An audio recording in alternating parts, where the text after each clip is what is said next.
I call the licensing committee meeting of the Board of Psychology on March 17th. Happy St. Patrick's Day, everybody.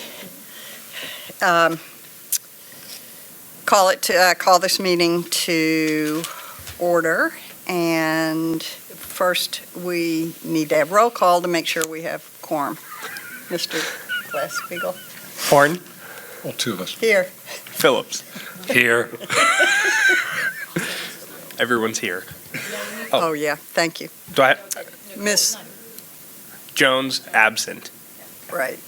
Ms. Jones is not here today. I'm sorry, I meant to turn this over to you, Ms. Sarek. So. Just a point of clarification on the location for the meeting is at Headquarter 2 or HQ 2, located at 1747 North Market Boulevard and not 1625 North Market Boulevard, which is right across the parking lot. There was a scheduling mix-up, and the wrong location was posted on the agenda. However, we do have posting or notification at the other location, and staff is redirecting anyone that may be interested in attending to the correct location. Thank you. Okay, so do we have to start today also with public comment? That's not on the agenda. Go ahead. Okay. So, first thing I want to do is ask if there's any public comment that's not on the agenda scheduled for today. We won't be able to talk about it, but we can put it on the agenda for a future meeting. So seeing none, before we get started today, I know we were going to go to agenda item number 4, which is continuing professional development, but I'd like to go back to what we did yesterday, pathways to licensure, the regulation part, so that would be 5B on the agenda. There were just a couple of things that I noticed yesterday. I don't think they'll take long, but I had skipped over them when we were meeting yesterday. So I have on page 12 of 32, and this is just a real little thing, line number 8, initiated by the board. These are section number. Oh, I'm sorry. Yeah, you don't have that. So 1387.1. Great, thank you. Responsibilities of supervisors. And then it is number 2, B2. It says initiated by the board, and because these are regs, I think board is capitalized in regs, right? Mm-hmm. Okay. Then the next one, I remember we had a conversation about this. This is still under the same large heading. It's under, it's for those of you who've got lined copies, it's page 13 and lines 28 and 29. So it is 9 in parentheses. After well, it looks like it actually might ought to be 8 in parentheses, I'm not sure. But there's K, L, and then there's a 9.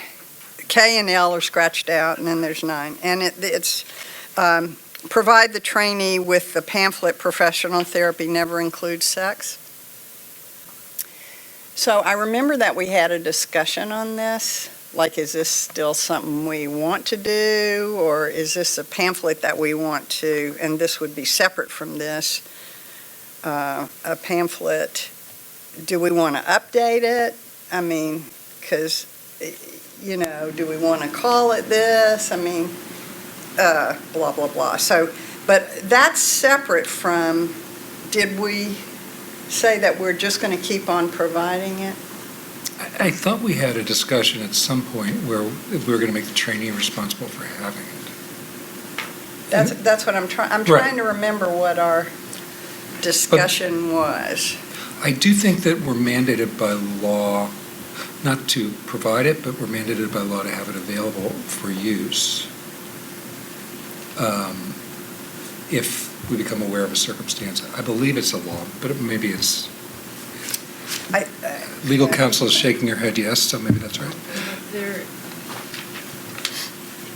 In fact, I think it's coming up on an upcoming agenda, if I recall, Is about it? updating it. Oh, great, But great. it's a joint publication. Who do we publish it with? Does anybody know? Netboard and BBS. Okay, 7. all right, then, yeah, it's fine to leave it as a supervisor's responsibility. And that was just my question. I couldn't remember exactly what our discussion was, so let's just, I think we're more likely to have Move on. supervisors that have copies of it available. Although now Absolutely. you can just download it on your computer. okay. So now I go to the next page, so we're just going to leave this as it is. Okay. Okay. Now it's scratched out, but 1387.2 is what it says at the top of the page, scratched out. And then moving down to 2, so A2.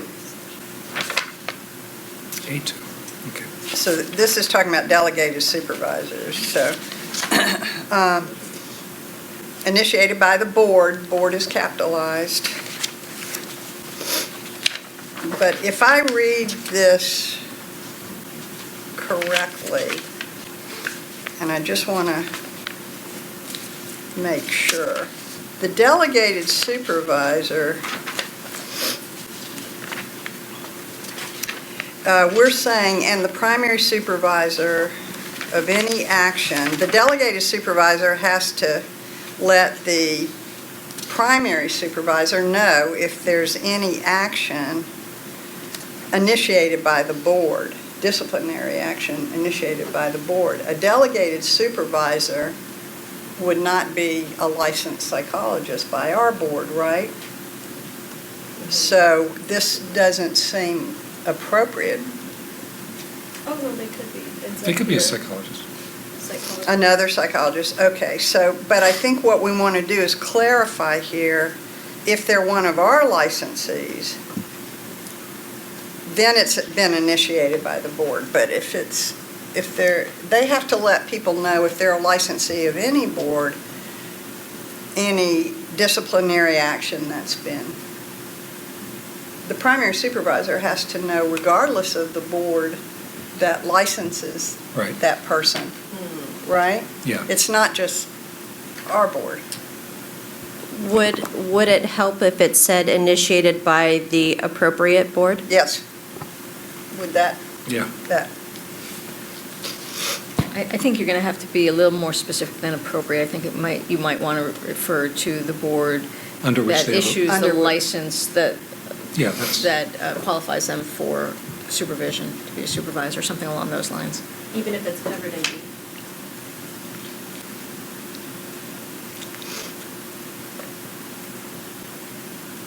Which be? At the top. Page 14. Yeah, it doesn't say license, does it?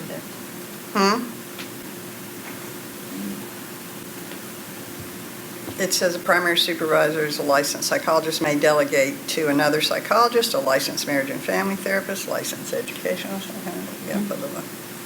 How about if we said by the board from which they received their license? I think that's probably a little bit more specific. That's fine. Just clarifying, it's not always our board that does it, so, okay. No, I believe it goes back to small B board. Yes. At that point, yeah, it does, yeah, so. All right. Okay, so moving on, this is under 1388 examinations.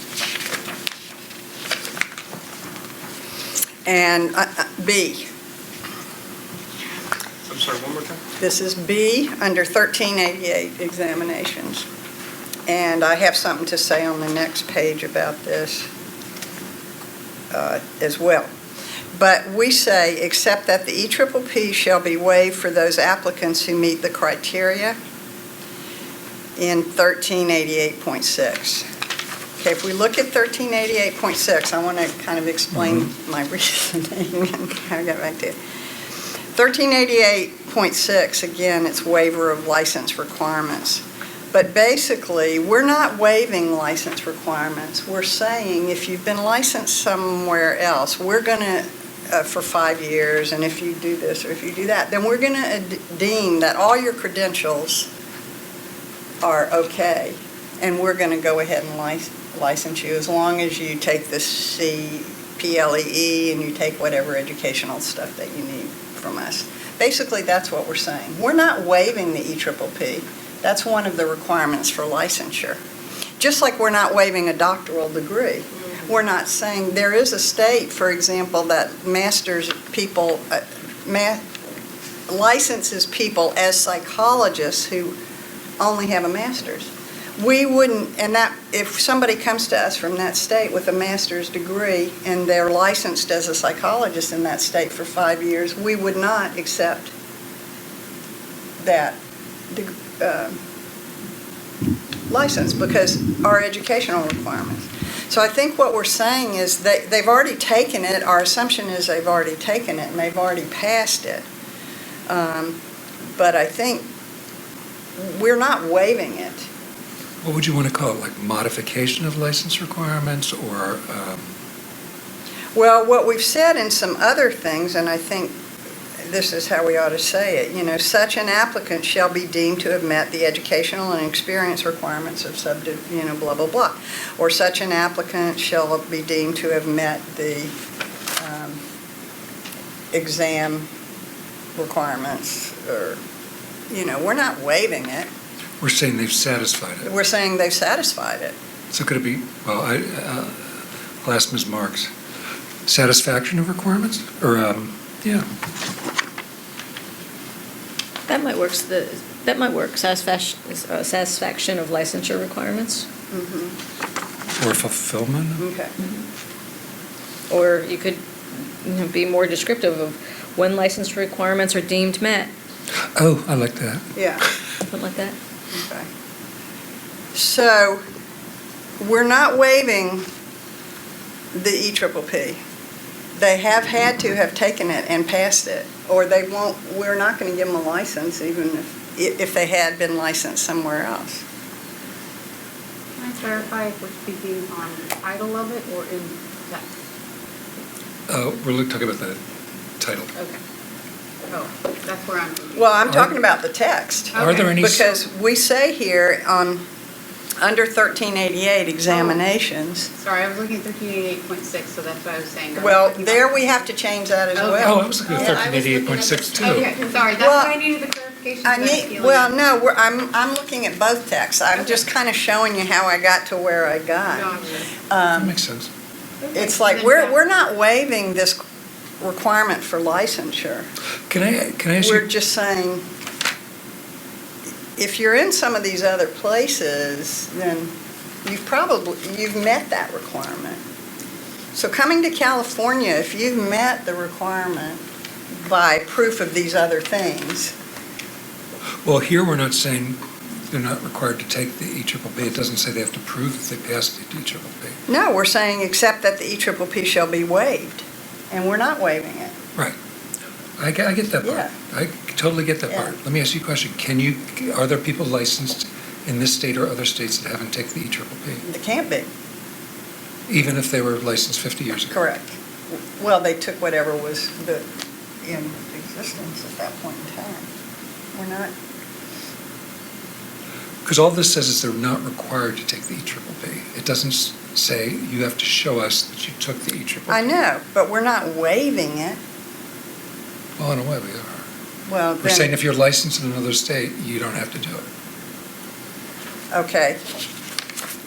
Here, then, just kind of keeping this in mind, we're also saying if you're an applicant for licensure who's been licensed at the doctoral levels, been licensed at the doctoral level for 5 years. Let me find. um,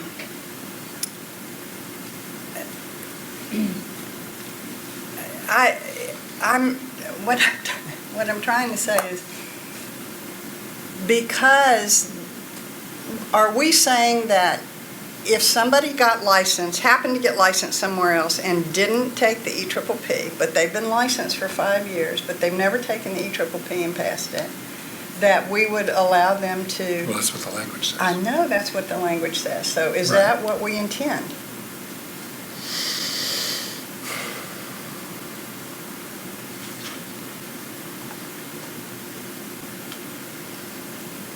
Or do we want them to make a showing that they've satisfied the EPPP? Well, we get that, don't we? With- Jeff, do we get that? I'm sorry, we get applicants who If they're have been licensed somewhere for else. 5 years, Okay. then they aren't required to take the EPPP as long as they've been licensed at the doctoral level. But we do not, at that point, given the current language, confirm that they have taken the EPPP. We're So assuming there's- they've taken it, or they wouldn't be licensed, right? Right. Okay. So why do we have to, Oh, Stephanie wants it. okay. Stephanie, I'm sorry. Just to add on to that. Could you speak If up, you can- Stephanie? we- These are on. It's not on. Still not on.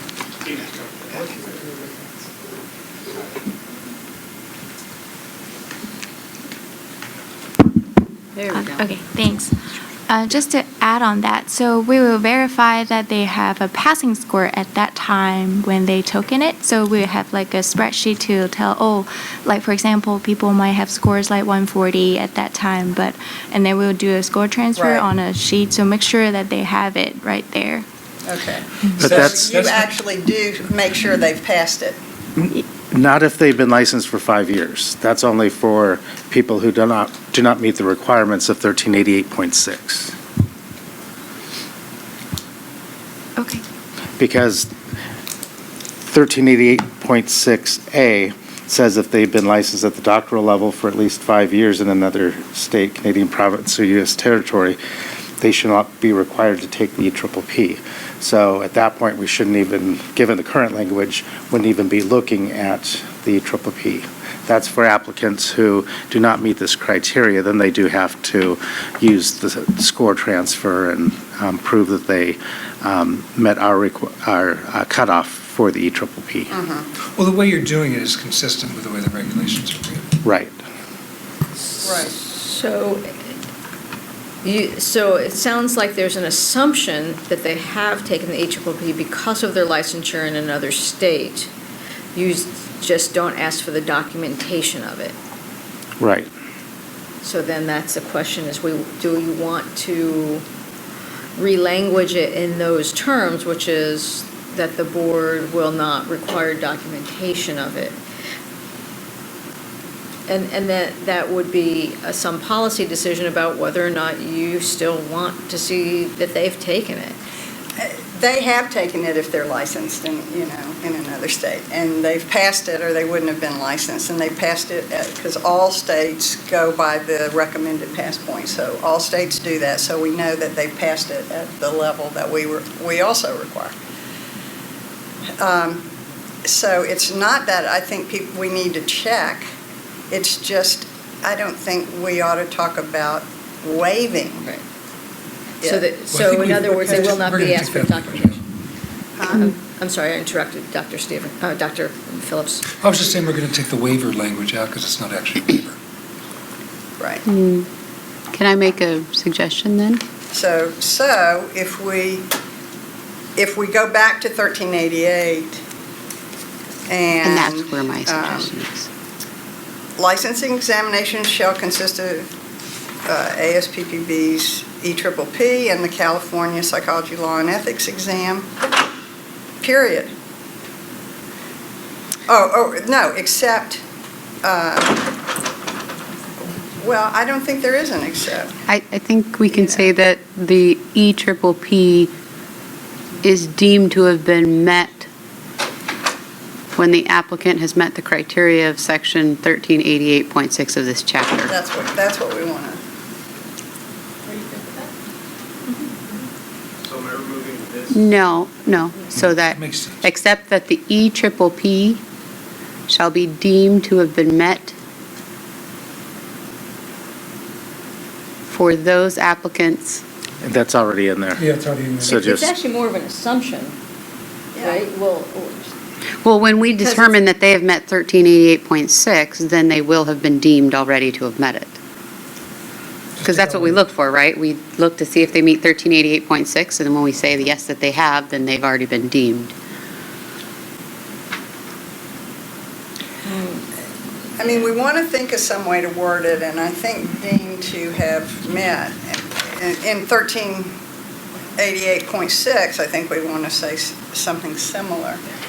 Not that we're waiving it, but You can delete. I don't know, them. maybe it's a little awkwardly stated, but EPPP should be deemed to have been met for those applicants who meet the criteria in section 13. the EPPP requirement, or That requirement might be nice there. except that the EPPP requirement shall be deemed to have been met for those applicants. Can you just say, except for those applicants who meet the criteria in 1388.6? Except for those. Well, the Except for those exception- applicants who meet, and take out the whole, that the EPPP shall be waived or deemed to have been met. Just say, except for those applicants who meet. And then in 1388.6, you can say that they've been licensed at the doctoral level for at least 5 years in another state. They shall not be required to demonstrate that they've taken the EPPP. That it's deemed that you can even maybe say they've deemed to have met it, and they will not be required to demonstrate. That would be in 1388.6, but here simply say, except for applicants who meet the criteria in section 1388.6. Yeah, you could do that. You're saying to start. Yeah, I think all you need to do is Jason, I think all you would need to do is The except was Take pre-existing. out- yeah. I'd have to take everything Except- in and then- say, Except for applicants. take out the EPPP shall be waived, and just say, except for those applicants? Does that make it a little, Yeah. So take out what you just added. I have to leave for those applicants. No, because that's, just take Down out below. what you added that's underlined, and then, and then, Yeah. yep, take out all of that. requirement. Added, sorry about that. All right. Well, you have to go back to the original language, right? Yeah, go back to the original language. Yeah. So that's got waived. huh?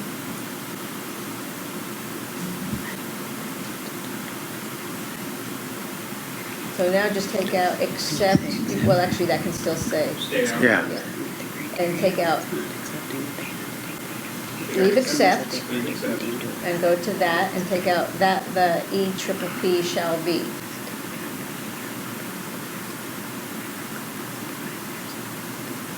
Yeah. Does that make sense? Is that what we're? Yeah. Yeah, and that's better stated. It And is that awkward is before. what we mean. Yeah.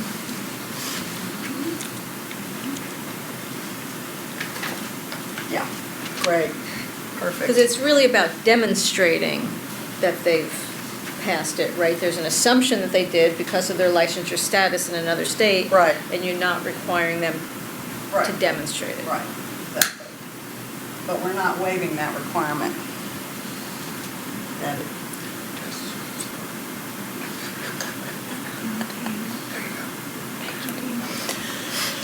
Okay, thanks. So now we're at 1388.6. Oh, no, wait, before we go over there,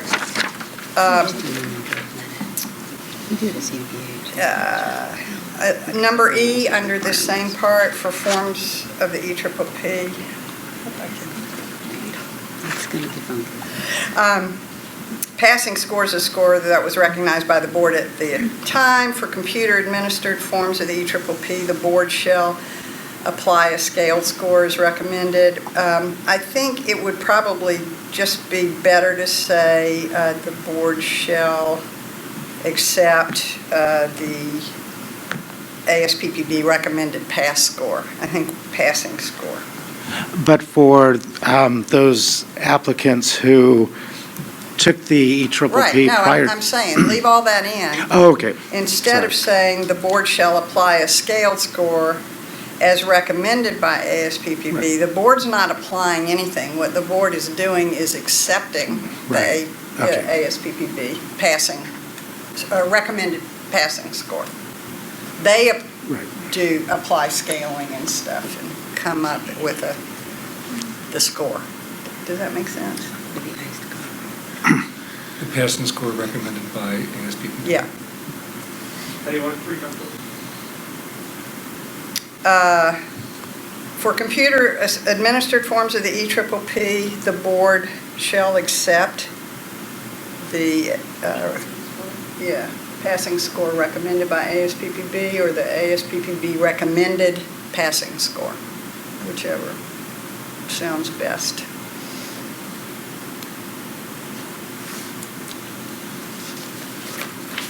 You don't need that other recommend.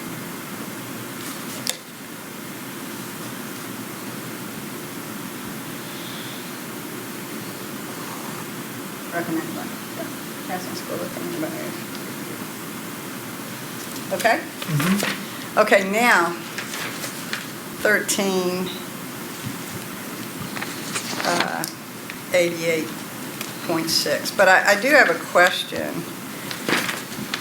This says the applicant must complete and submit a request for additional time that states under penalty of perjury that English is his or her second language. Is that what we're requiring, that they have to say it's their second language, or that they're not non-native language? I mean, I don't want to go too nuts here, but it's not their native. It could be the third or fourth language. It could, yeah. It's either. Caesar? Either. What? Sorry, just let me know. Oh, I did it. I was showing something else. I'm sorry about that. No worries.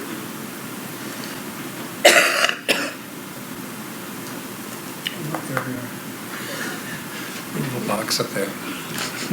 You're watching yourself in screen. Hard imitating. Waving at myself. oh, we're fans. That's okay. It's interesting to see what it looks like. So it's right above 1388.6. It's just a question I have, and I'm going to pull up the TOEFL document on our website so we can find out what Okay. they asked for. shall we go on? You'll come back to that. Okay, so if we go now to 1388.6, we want to say not required to take the ECCC, not required to take the ECCC, not required to take the ECCC. We want to change that to something that we similarly did. Shall not be required to submit documentation or something to that effect.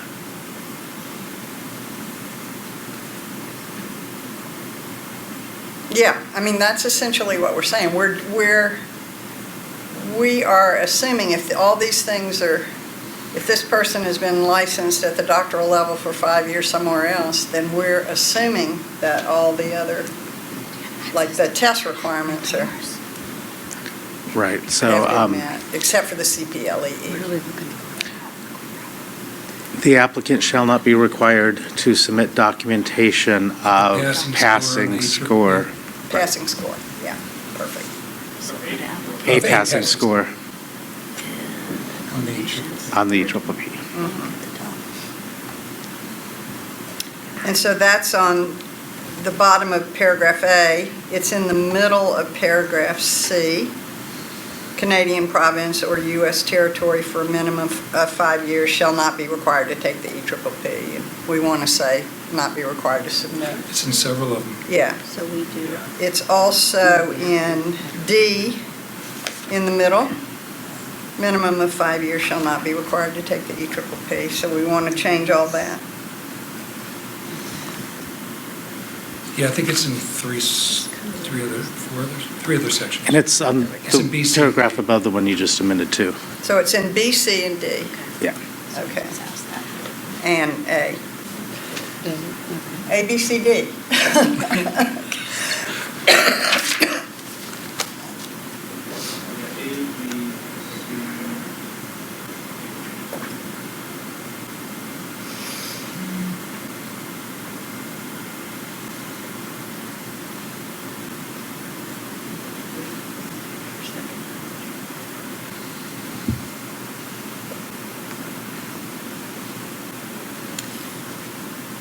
Okay, so it's a technical.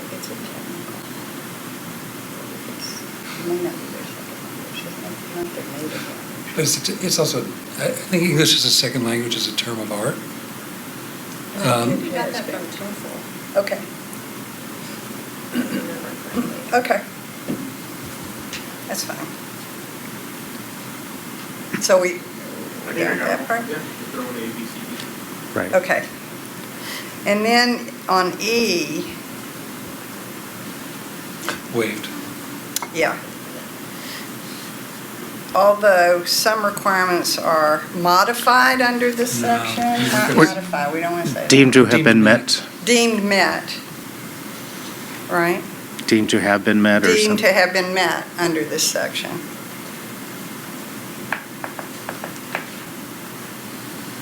Perfect. That says what we want to say and what we're doing. Nice catch, non-lawyer counsel. English teachers. Yeah, there you go. Are we saying what we mean to say? Let's diagram the sentence. Yeah, let's do this. So then you want to change the header of the section too, correct? Yeah. To be called, what did we say? When license requirements are deemed met. Deemed meeting of licensure. Can't you have deeming of licensure requirements? Satisfaction. Satisfaction, let's say Word goes with- satisfaction. Deeming Or is something normally I fulfillment. see over at CDPH, because we talk about it in the Yeah. federal context. Fulfillment, satisfaction. When CMS something like deems that. something. Satisfaction of licensing requirements. That's good. So you could just put it at the beginning, Jason. Licensure requirements.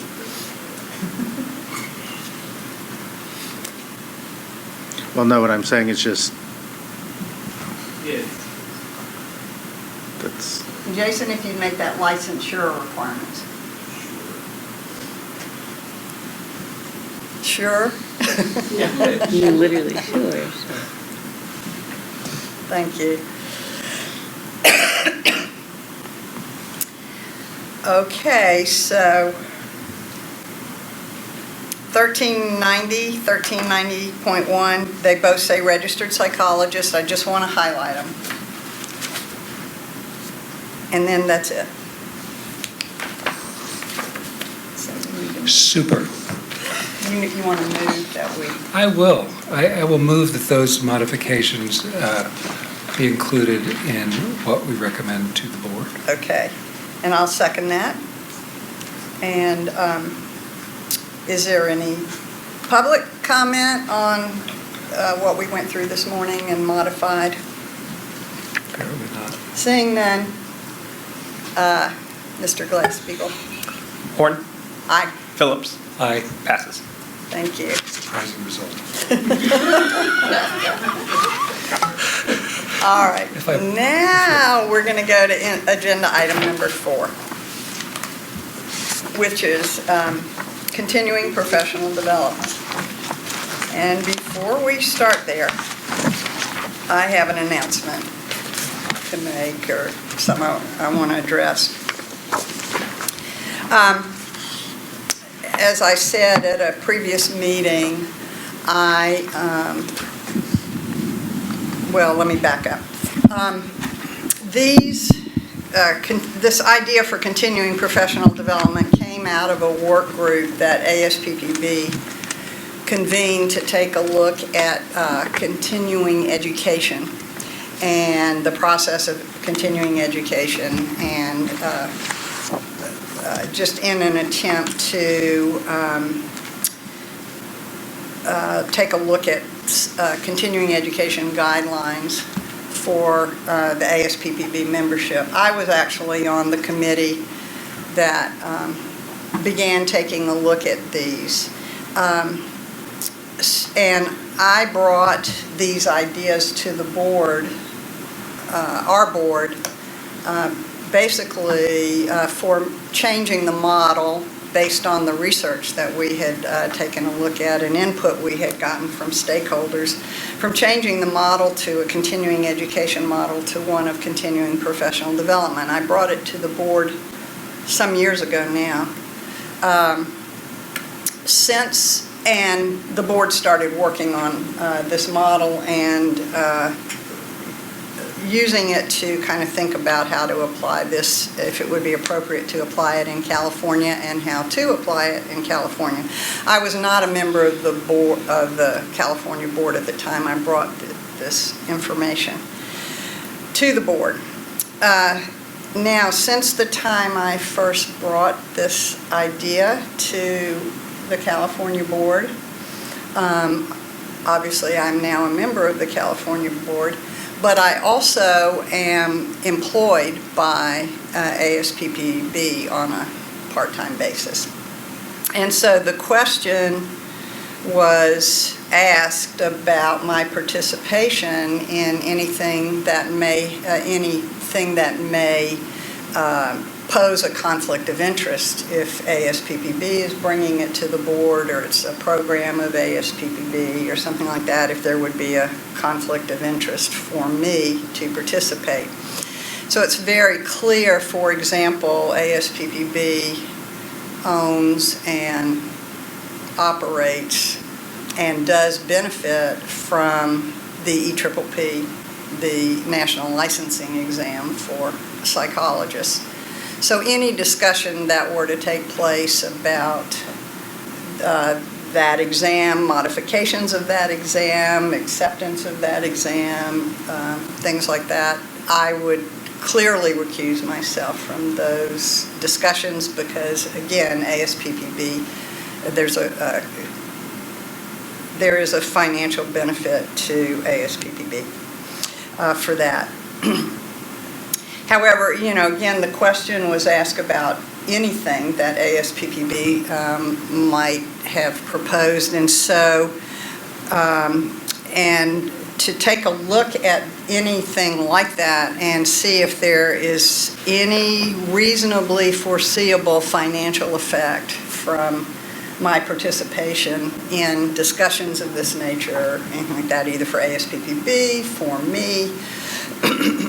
And so in looking at the criteria, do I benefit from whether our board moves from a continuing education model to a continuing professional development model? I don't benefit at all. Does ASPPB benefit from the shift away from a continuing education model to a continuing professional development model? And the answer is also no. ASPPB has no. They don't benefit, no financial benefit, no any other kind of benefit from that. Whether our state adopts this model, whether any jurisdiction adopts this model, or a model like this, ASPPB doesn't benefit, nor do any of the boards from adopting it or any kind of thing like that. So in looking at all the criteria and consulting with legal counsel and the ethics officer, I am basically saying that I don't think that there is a conflict at all in terms of talking about this model. No financial conflict, no conflict otherwise, and I receive no benefits otherwise. So I am going to continue to participate in this discussion about continuing professional development, and just want to make that announcement. Okay. Ms. Marks, should I address anything else? I think that covers it. I think we just want to put on the record that the standard is whether there's any realistic possibility that that it's reasonably foreseeable that any decisions made would have a financial effect on the ASPPB, and we've gone through the factors and don't think there's a realistic possibility. Okay, thank you. Okay, so with that done, let's move on to agenda item number 4, which is continuing professional development. And Quick amendment of what I wanted to say is, it is Dr. Horn's call on whether or not, because Dr. Horn has the information about whether or not this is. So I really wanted to be clear that Dr. Horn has carefully gone through the factors and has thank you. made that determination. And it is my, I was asked to look carefully and then make that decision. I believe I've come to that decision thoughtfully, so.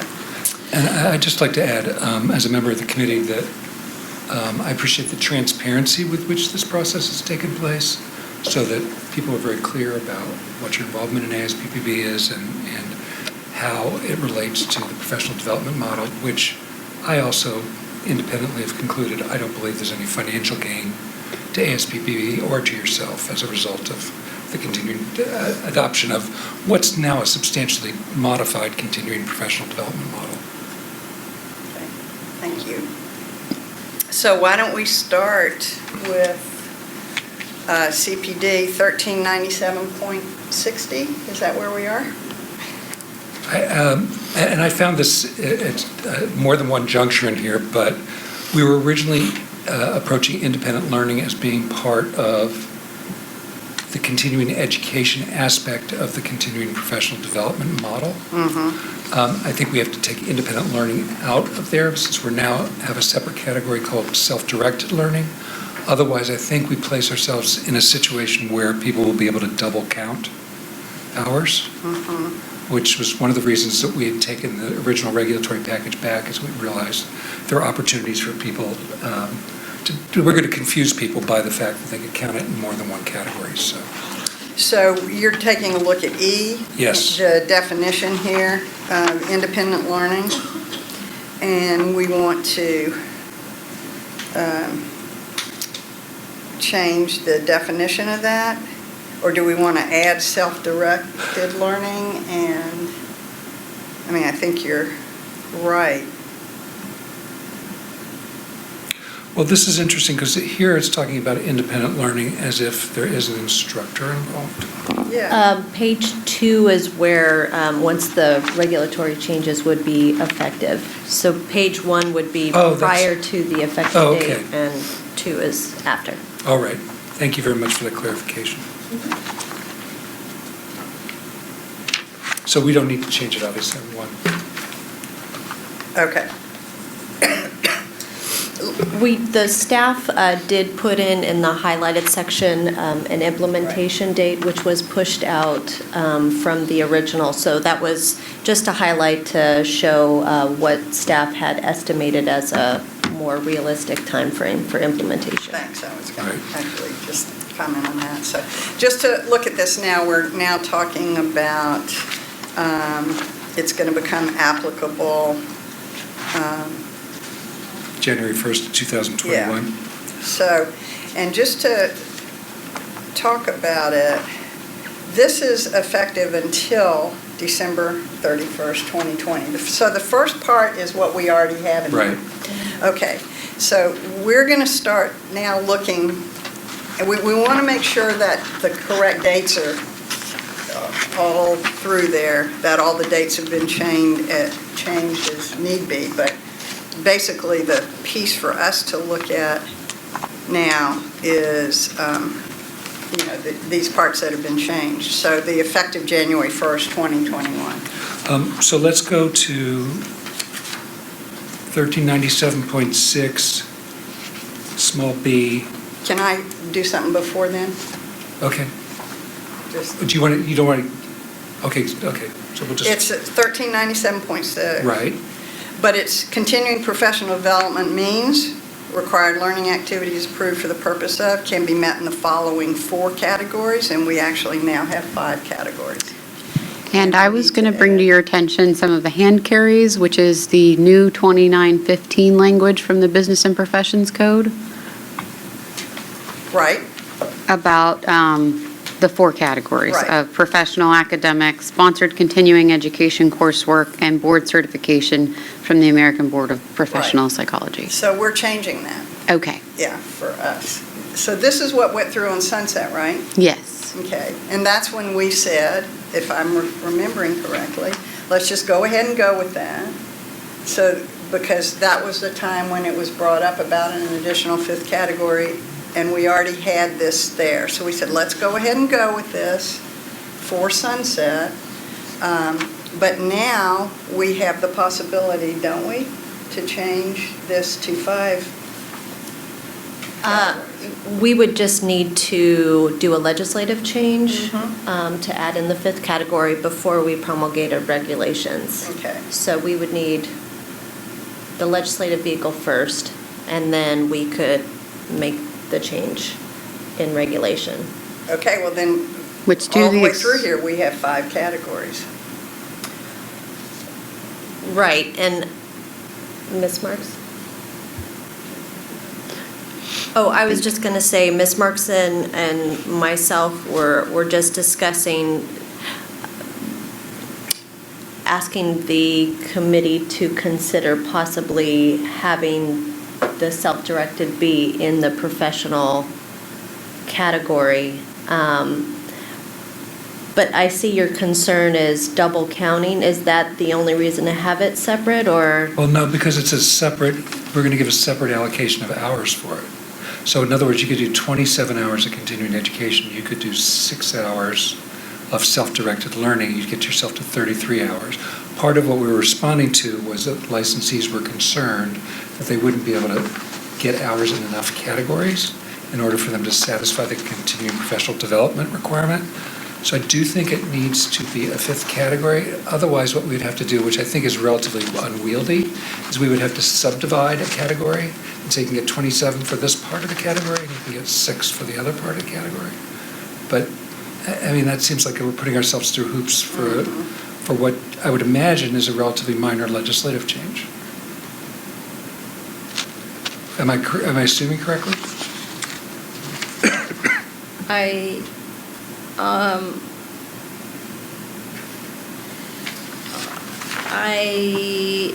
can't speak to how easy or difficult it is to make the legislative change. I think it does go to some aspect of the timing of when the board wanted to be able to notice this.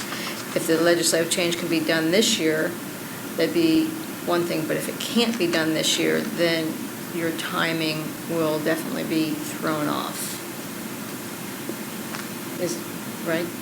Is there any other issues with that, or? Well, the only issue I would have is it doesn't strike me as it doesn't strike me as a category. That's really a policy issue. It doesn't quite seem to be on board, sort of the same magnitude, I guess, or quality of professional activities, academic activities, sort of the sponsored CE, ABAP certification. It doesn't quite seem to have the same Wait. weight or quality to it. It's more of a way in which you gain those hours as opposed to an actual category. But that really goes to sort of a policy issue for the board. So I think when we originally were talking about this and we were going through Sunset, we did agree that it would fit, we thought, most nicely under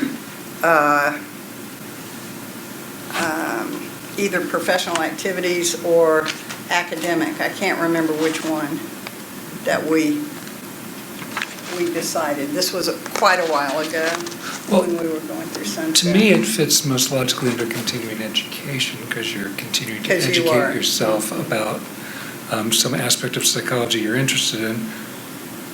I don't know if this is, I think it's going to create a confusing scheme for the licensees if we have subcategories within a major category. So you can I get don't 20 think we should, yeah, I agree with you.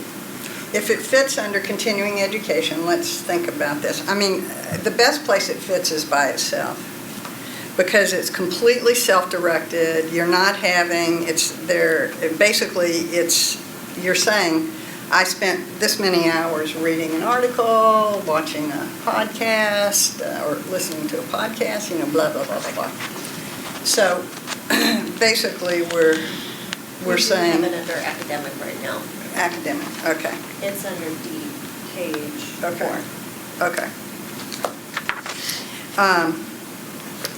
So I knew we had put it somewhere, but now, as we go here, all the regs talk about 5 categories. So we're not matching, and, I think we have to think about what would be ideal. I think academic was the best place we fit it, just because that's what you're doing. You're It's an reading a academic- book, you're it's an reading academic articles, activity. it's an academic I can see that activity. And, I do think because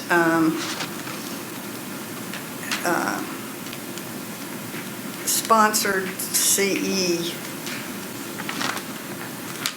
under whatever that category is, we could still get 27 hours. People could get academic hours by self-directed learning, so that's 2 categories, that's 2 separate categories. I think we didn't want to put it under continuing education for that reason.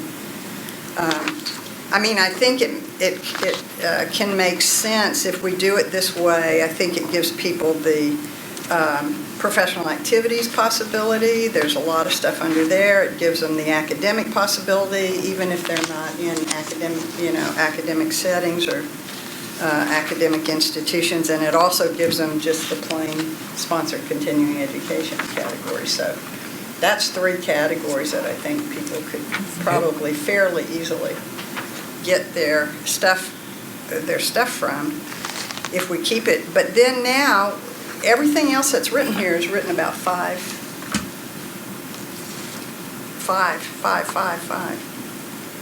So they're not matching.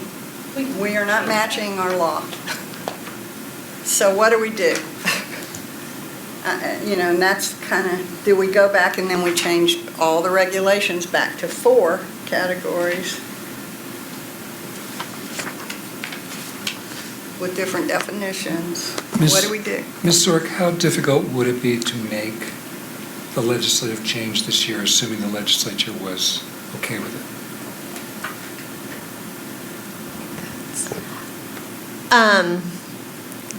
There is an opportunity, as we have requested an omnibus bill with the Senate Business and Professions Committee that has the psychologist fee issue in it. The justification for adding, because what the committee considered in our sunset extension was what the board was looking at last when it had noticed the regulatory change for continued professional development. So initially what we had asked was that the law, the statute, just refer to continued professional development as determined in regulation. They wanted more justification and a little more explanation on what kind of categories would meet a continued professional development model. So we came up with those 4, and I think self-directed was something that was discussed initially, and then it wasn't in the language, and then it was added in the language after. So it went in and out of the draft regulatory package. There would have to be a justification for adding the 5th category. There may be, and I'm just playing devil's advocate, there may be a question from the legislature how self-directed learning is different and separate from professional or academic. If it would be considered academic because of the learning component, I think that would be easier to explain in regulation than going to the legislature and asking for a 5th and separate category. Here's my practical concern. My practical concern is we're asking licensees to adopt a new system for continuing professional development, and we're going to say you can get so much in this category, you can get so much in that category, you can get so much in that category. Now we're going to say there's two different aspects of this category. You can get this over here, and you can get this over here. There's a maximum of 6 over here. And I think. Well, we're doing that everywhere. Well, I understand that, but when you take one major category and split it in half, it's becoming more complicated for them to keep track of what they're allowed to do. I think, I mean, my hope was the continuing professional development model would be articulated in such a way that licensees could understand it relatively easily. I think this is going to complicate their understanding of it. Certainly, we can educate them to it, but it seems like the difficulty in making the legislative change is now driving the bus as to how we're doing the regulations, which may be appropriate. But I think we're creating some confusion in how it's being done. I really do think it would be better as a 5th category. If that's not practical, we may have to split a category. But academic, how many hours can you get for academic at this point? 18, I think, or how many? I'm trying to go. 18. 18. Okay, so you can get 18 there, but we're going to say you can also get 6 in this category, separate from the 18, by doing independent learning. No, we do that with all the sub-things under, we say that. So you can get a maximum of this many, 18, for academic. And you can get it, 6 of those 18 here? 6 of the 18 can be in this way, yeah. That's what we do in everyone.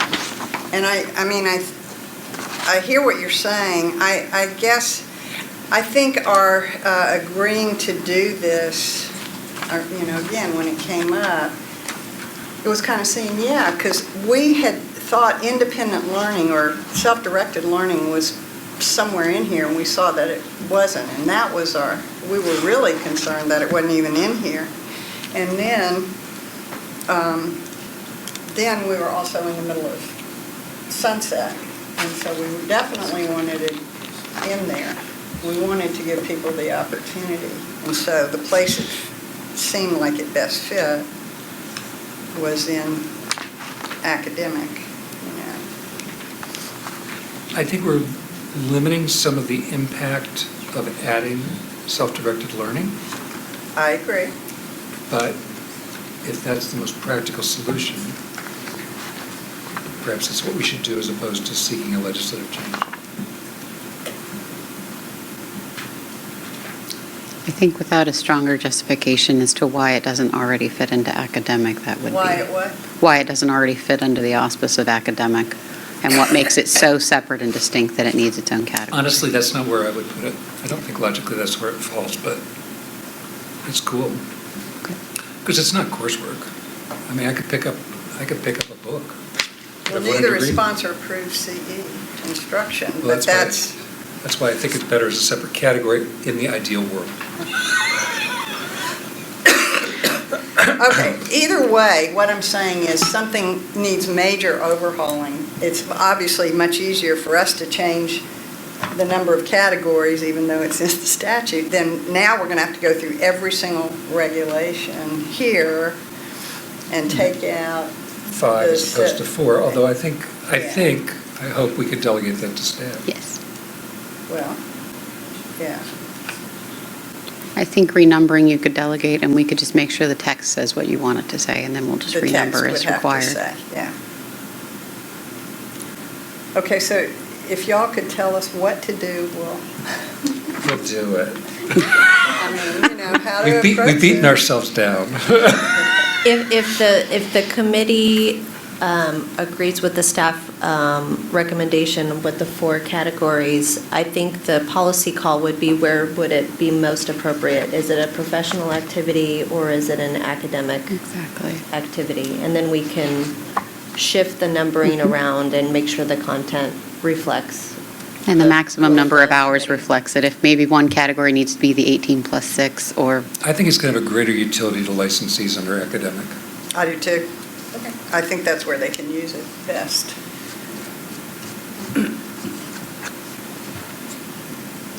Okay, so we're going to keep it 4 categories.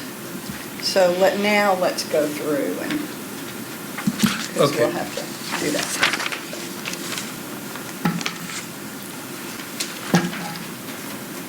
I had some comments as we went through, and is this appropriate time? On 1397.60, subsection B, subsection 2, there was some typographic things that needed to be changed, but I think you guys know those now. I'm not sure why these definitions are in the disjunctive, Or what? or why we're using or.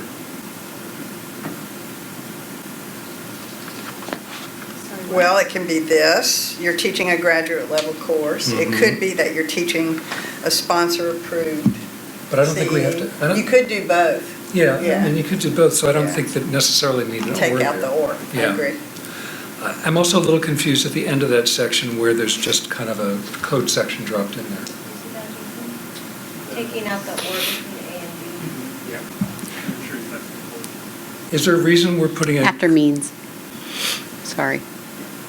is there a reason we're putting in, we're dropping a section and making a reference at the very end? We don't do it anywhere else. So I think we should strike that 1397.61 G2. I believe that is just in order to define what the sponsor-approved CE instruction.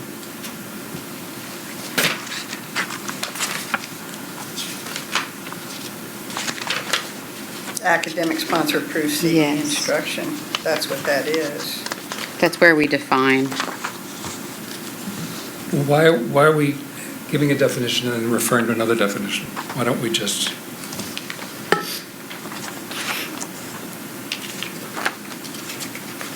That seems confusing to me. Yeah, so can we just put teaching a sponsored CE course that relates to the practice of psychology, period? Leave out those. The Or you 29, can say as described in.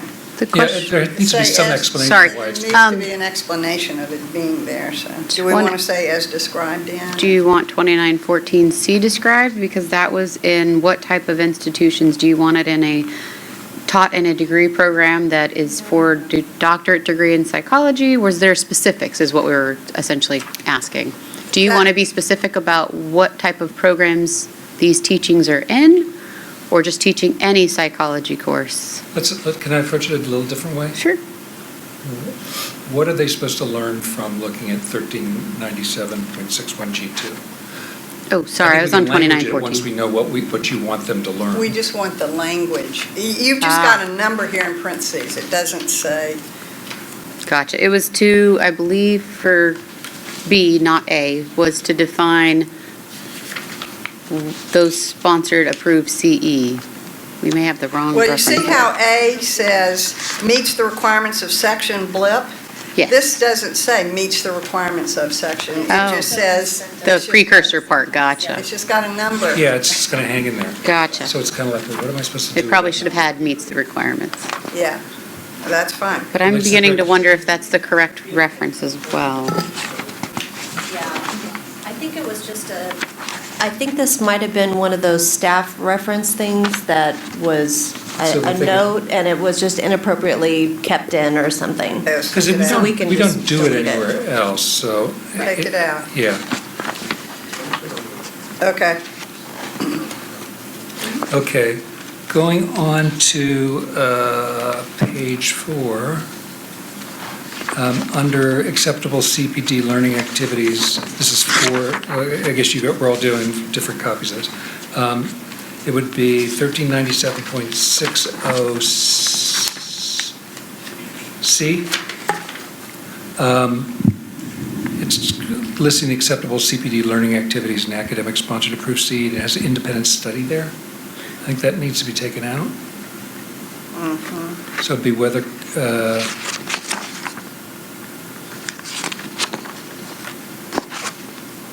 Whether conducted in person. in person or online.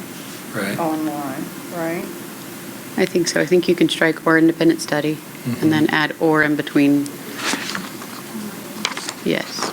Well, I'm confused here because on page 3, under B2, talks about academic sponsor-approved continuing education instruction. I think C is supposed to refer back to the general category of sponsored continuing education. Because you've got academic before that. It may be a question of language, what constitutes independent study. Because if you look back at the original statute, where it says what independent learning means, it is still within kind of a structured situation with an instructor and a student. If that's what we're trying to communicate, I think we need to come up with a different moniker for that. Because when I see Well, it's independent not study, really when I see independent independent study. study, it's you kind of pick what you're going to do and then you study it. And that's Yeah. what self-directed learning That's is. self-directed learning, yeah. It's not independent study. Or that's not what our definition is, what independent study is. But I'm not seeing where just sponsored continuing education, which is one of our 4 categories. Yeah, that's not, this is about teaching sponsored continuing education. But I think, that's what I'm saying, I think that Yeah. B2 on page 3 is talking about that, whereas I think C on page 4 is supposed to be referring to sponsored continuing education. Correct. And I think That this was a whole- staff mistake where we were trying to make sure all of our labels matched. So that was a oops on our part to call it academic. Okay, So it should have just been sponsored. So it should just say sponsor-approved CE instruction? Exactly. Not instruction. Not It just, yeah, Just Just sponsor-approved CE. continuing CE, education. Yeah, Because Sorry. this is taking, not teaching. yes. Right. right. It should reflect the statute, so it should say sponsored continuing education coursework. Right. Yeah. Because that was in a previous category. But on 1397.60, in the second paragraph where it says CPD can be met in the following 4 categories, it reads sponsored continuing education, not sponsored continuing education coursework. That's on page 2. Right. And we probably just want to say sponsored continuing education. And put the modifier instruction under only the one that goes under academic. Right. I think that's probably what we want to do. Where are we looking on that page? I think we just bounced to page 2. So our big category is sponsored continuing education, not, Right. Sponsored Oh, okay, I got you. continuing I got you. education I got you. I agree with you, Jeff. Thank you. Yeah.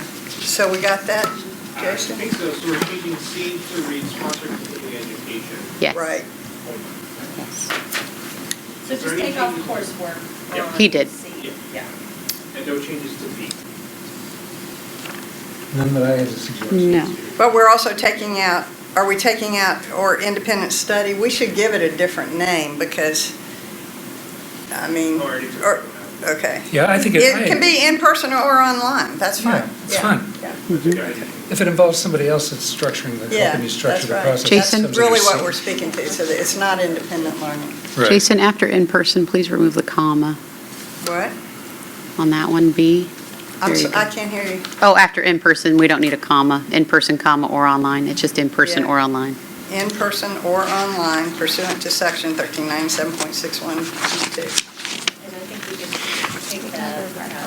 And I think you can as That's the wrong well, reference anyway. Okay. Because that's referring back to, Ended it online. Which is Okay. academic, All not right.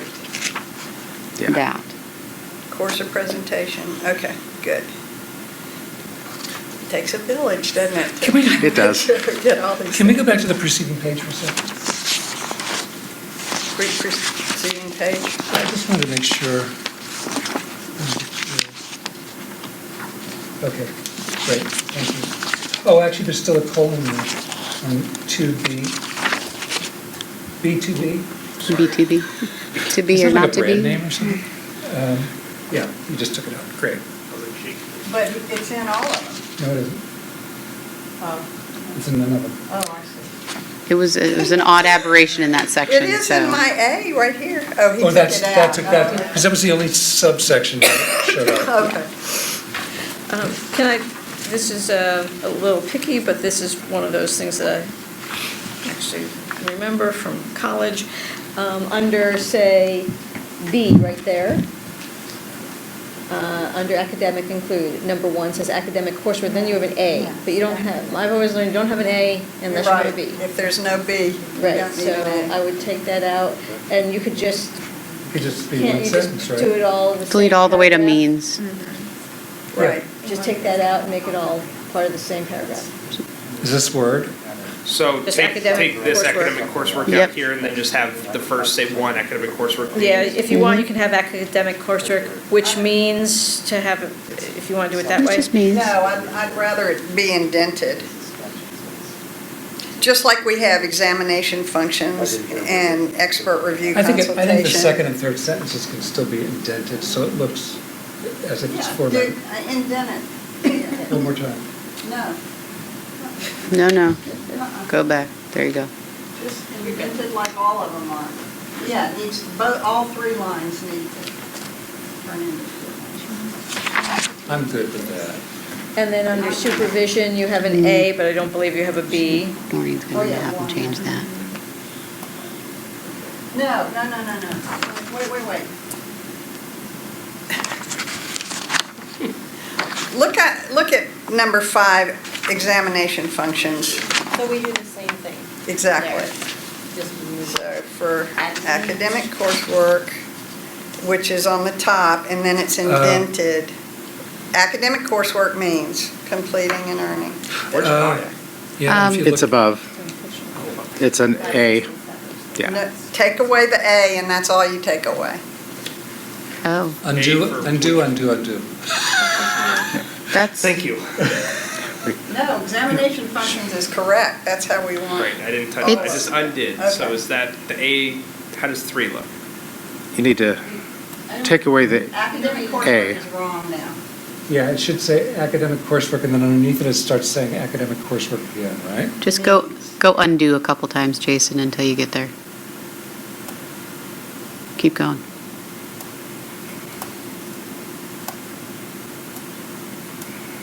There you go. Leave it there. Perfect. That's it, we just removed the A. That's perfect. That's Because that's consistent with the rest of the way the Right. document's formatted. it. Now take the A away from, Here? Yep. Mhm. if that's all that's under supervision. Yeah. And it Take is. it away from there and take it away from publications. Got it.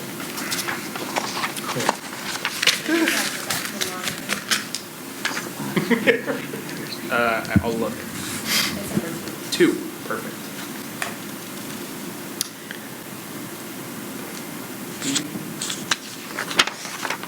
Okay, so now we have, Examine. So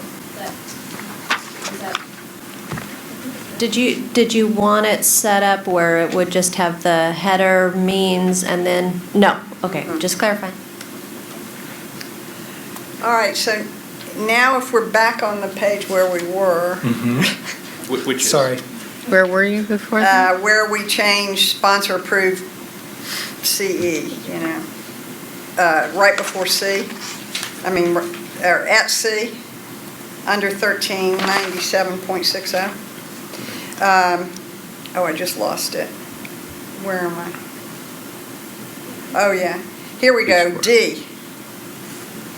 Now we've got self-directed learning activities. Can I pause you for just a second and make sure that C says sponsored, not sponsor?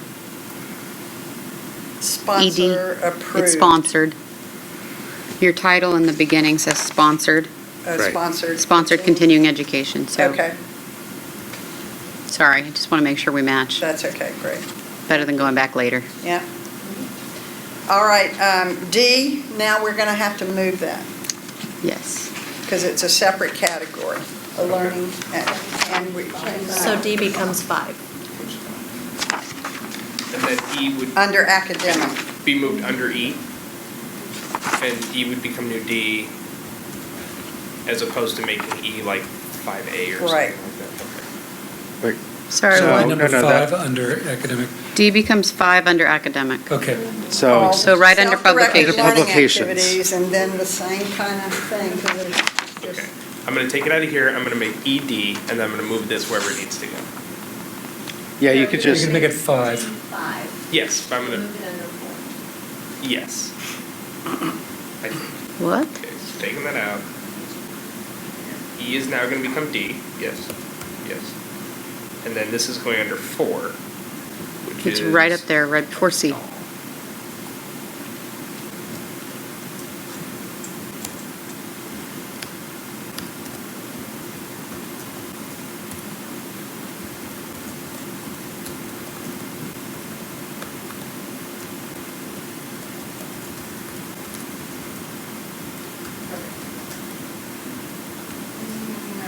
No. It's weird, though, doesn't it?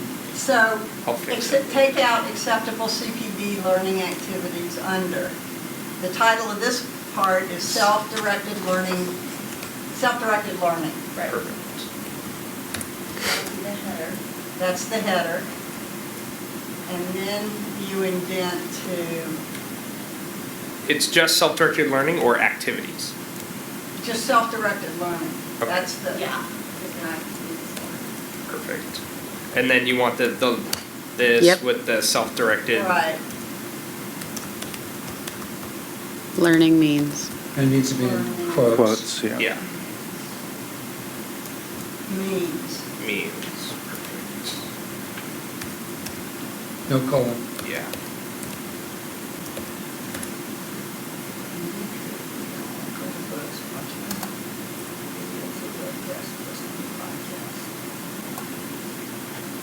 Is that the extent of it?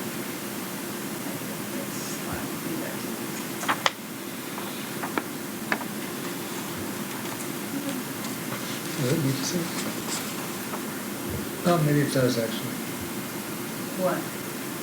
The second sentence, I was thinking, does it need to say that, but I think it really does. These activities must be focused on. Well, because otherwise you could be reading books, watching videos, or webcasts about anything. Yeah. You can just make sure you're speaking into the mic. Yeah. Okay.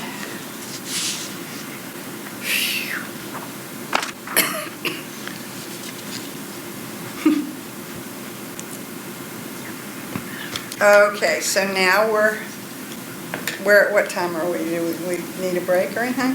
I'm good for a little while. Okay. Let me know. Okay, Okay. thanks. All right, so our next section, at this point, everything's still okay. We have the correct date change, and we don't go over this, but we move to 1397.61, effective January 1st, 2020. Dr. Horn, can I ask when you're going to take public comment? Oh, I'm sorry. Yeah, let's do public comment as we move along. So, Dr. Linda Crow, you want to, thank you for reminding me.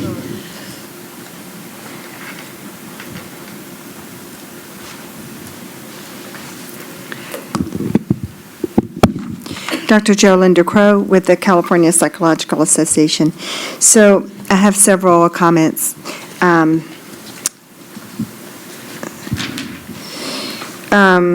Let's see, going back to page 2,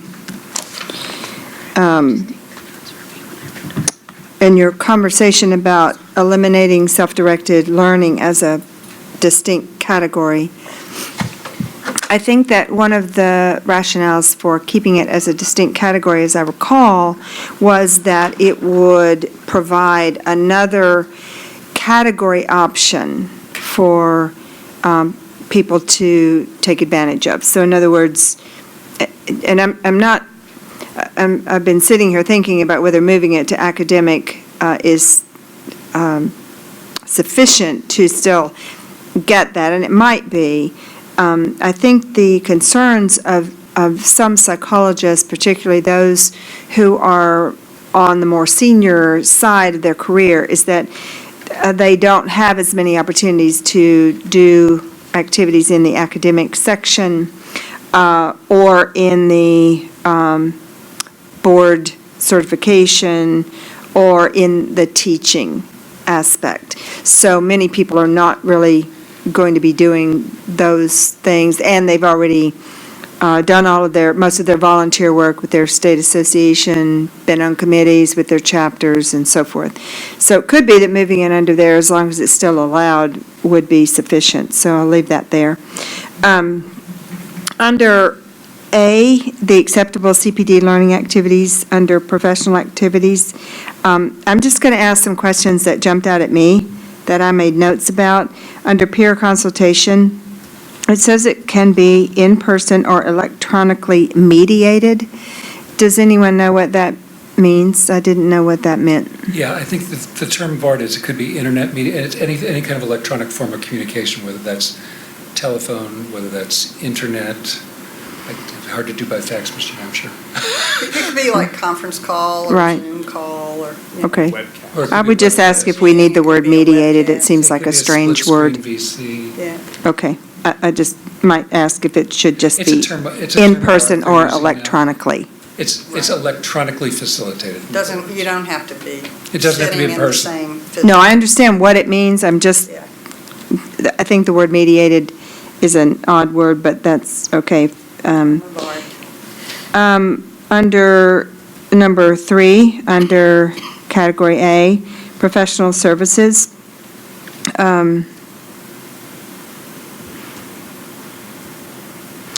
I wanted to ask whether you have considered, this says ongoing participation in services related to the field of psychology or other related disciplines, including but not limited to, and so forth.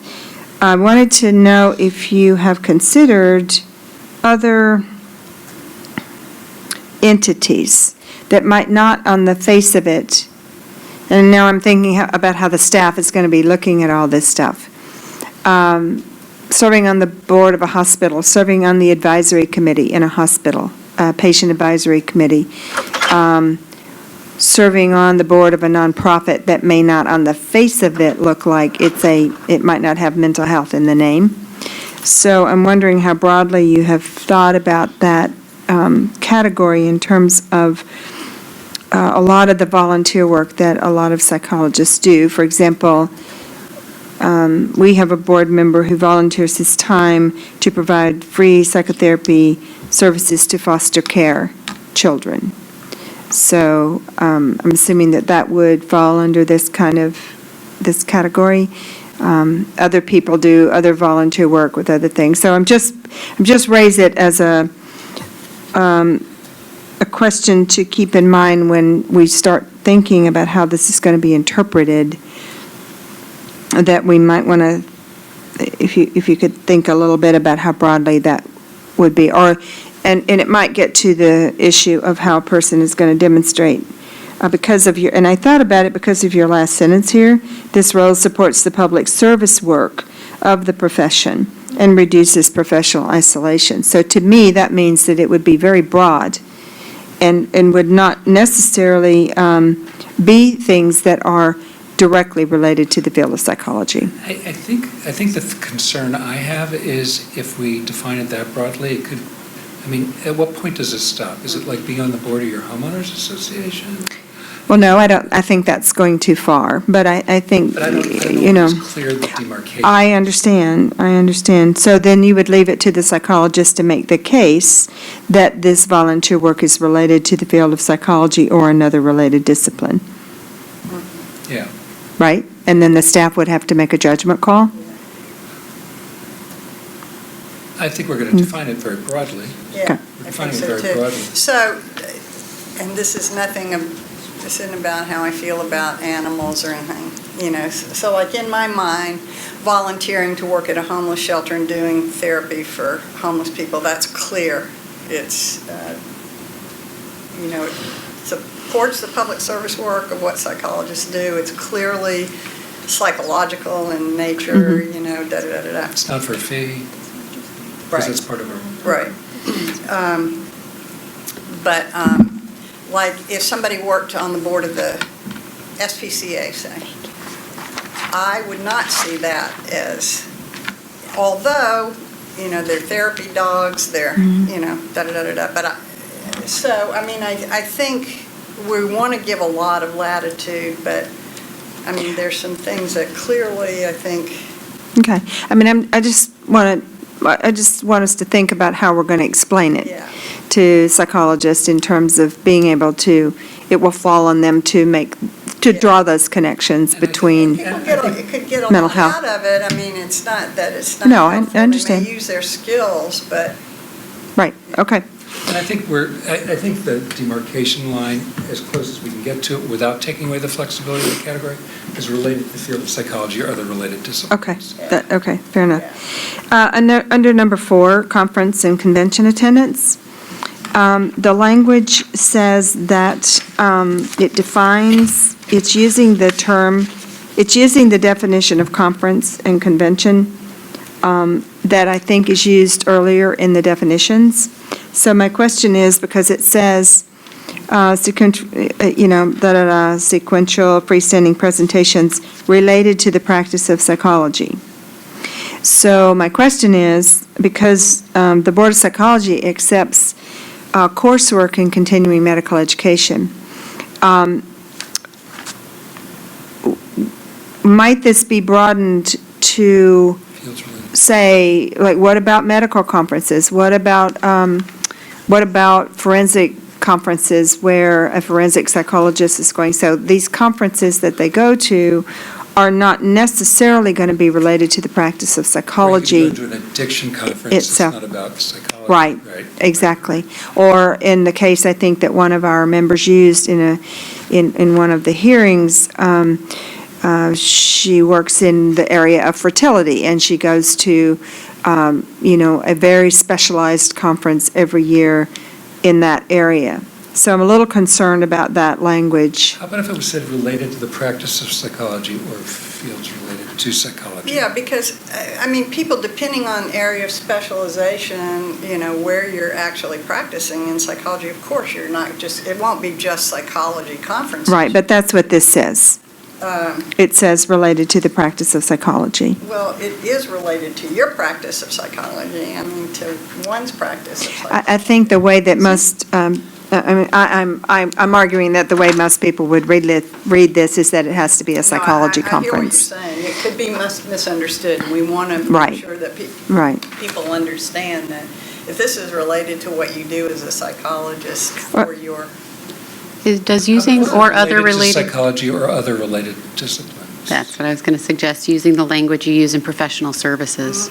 Because then you can do the addiction, you could go to a neurology conference if you're a neuropsychologist, I mean, you could, right. So you could say, or related disciplines. Or other related disciplines. Yeah. you know. I guess my With commas on question both sides, Jason. is, just so we can be clear, is I'm not sure, is that a related discipline?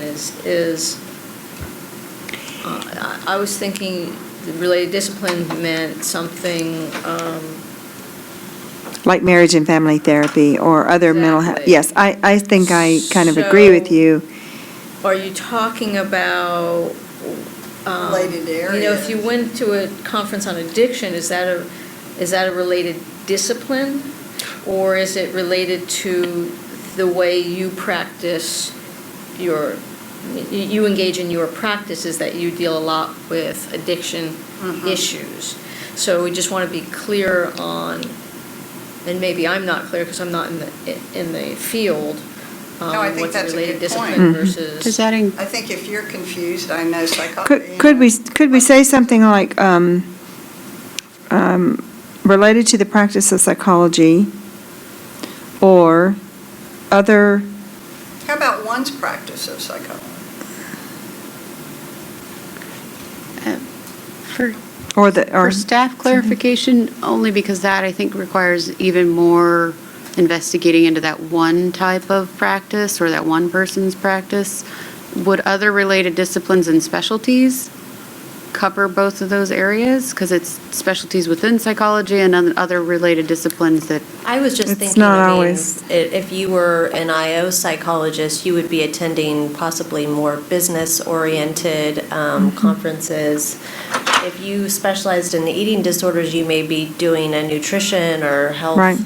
conference. So we want to make sure we cover all of those areas, and I don't know if maybe connecting it to the individual's field of competence. Well, it might be simple enough just to say related If to the they're an practice IO of psychology, psychologist. or that can be applied to Psychological practice. to the psychologist's practice, or something like that, or that can be applied to. Because We're we, not requiring y'all to make that determination. Yeah, right. The kind of documentation that we're requiring is going to be fine. So y'all don't have to make that determination. Was this really related? right, we agreed, I think, a while back, that we would start from the premise that if a psychologist felt it was related to their practice, that would be good enough. Right. So, anyway, so just, can we put a pin on that one, and, Well, we want to. or you want to do it now? We want to think of appropriate wording, and I think now's the time Okay. to do it. So what was just said? Where that can be applied to the psychological practice. I would say maybe applied to psychological, Psychologist practice. or to psychological practice. Can be related to the psychologist's practice. Or do we want to just say to psychological practice? I think to psychological Yeah, that'd be practice. even That's broader. gen- Say that's- I decided I was going to have a new specialty, and I That's decided to go right. to a sport Yeah. conference Right. because I was going to do sport psychology. Right. Yeah, psychological practice. Okay, thank you. That's, I think, much more clear. That's, Thank you. thank you. And then,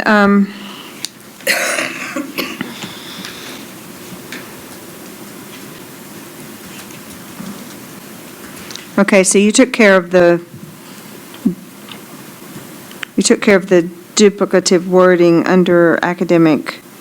And so, but I want to be clear on something. So, at a meeting previously, you did agree to change the term sponsored continuing education to sponsor-approved continuing education to be more descriptive and more clear. And now it's my understanding you're going to change it back?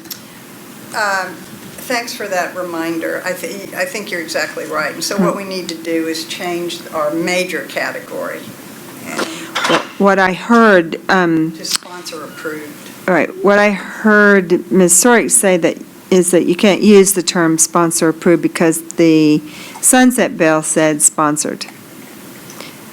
Is that right? It does say sponsored continuing education, but later on, because I remember going through this with the committee, because we wanted to address the concern you had about the sponsor approved.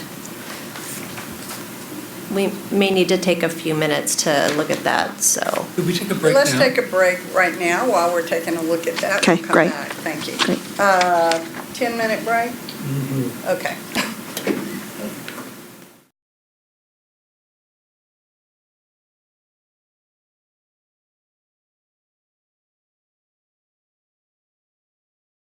Okay, so we are back from break, and Dr. Linder Crow, you were drawing our attention to some other parts of these. I was just drawing your attention and asking for final clarification that the language that we all agreed on, which was sponsor-approved continuing education, has been reversed Right. back to sponsored continuing education. I found in the statute where we tried to address that issue, just for clarification, in the statute. And under 2915E, it reads, continuing edu courses approved to meet the requirements of this section shall be approved by organizations approved by the board. An organization previously approved by the board to provide or approve continuing education is deemed approved under this section. So that would cover the concern, and then we can always spell out the sponsor approved in the regulation. This would give us the authority to do that.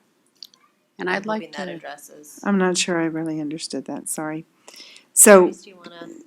well, all I'm really asking about is the heading of this category for descriptive purposes. Is it now going to be called, we're going back to calling it sponsored continuing education, rather than being able to say sponsor-approved continuing education? Can you can you say sponsor-approved continuing? That's Education. actually what I was asking, and I think Ms. Mark said it would be okay for us to call it sponsor-approved in regulation. And I was going to suggest that we use that in the definition. That sponsored CE means sponsored approved continuing education, and then all materials have that header on it. Yeah, I think that's, Okay. the better way to do it is to echo the language of the statute, but indicate what we're talking about is those approved. So the statute says sponsored continuing education?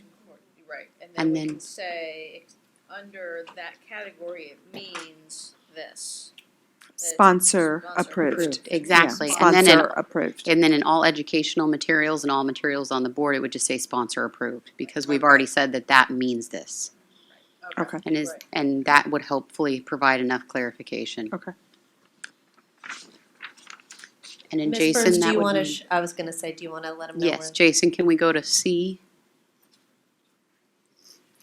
And where it says sponsored, okay, so right after those in quotes, it'll say means sponsor approved, sponsor dash approved.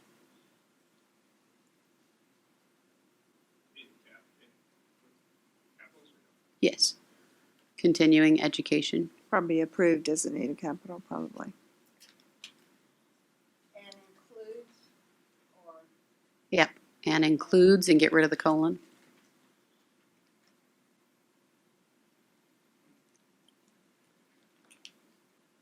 And I think you can put it in, continuing education can be capitalized. After sponsor approved. So essentially, we're saying that sponsored continuing education, which is what's in the statute, means. wait a minute. That's not right, because we said, we started with acceptable CPD learning activities under sponsored continuing education means sponsored approved continuing education and includes. Oh, then it'd be including, sorry. I think And we get rid have of to and. start with acceptable, no, we have to say sponsored continuing education means sponsor approved continuing education. I think that, And then can we say, and Sure. acceptable activities include? Yeah, And that's good. acceptable activities include. But this is one of the categories. I think That that's why was- we had it. I was going to say, the as beginning of that activities. sentence matches all the others, that acceptable CPD learning activities under the header in the law means sponsored this, which includes. Hmm. Sorry, it's just so that way it's acceptable CPD learning activities under sponsored continuing education means sponsored continuing education, which includes Yeah. any approved structured. So go after sponsor approved to continuing education, comma. Which includes. And then delete all the way up to any.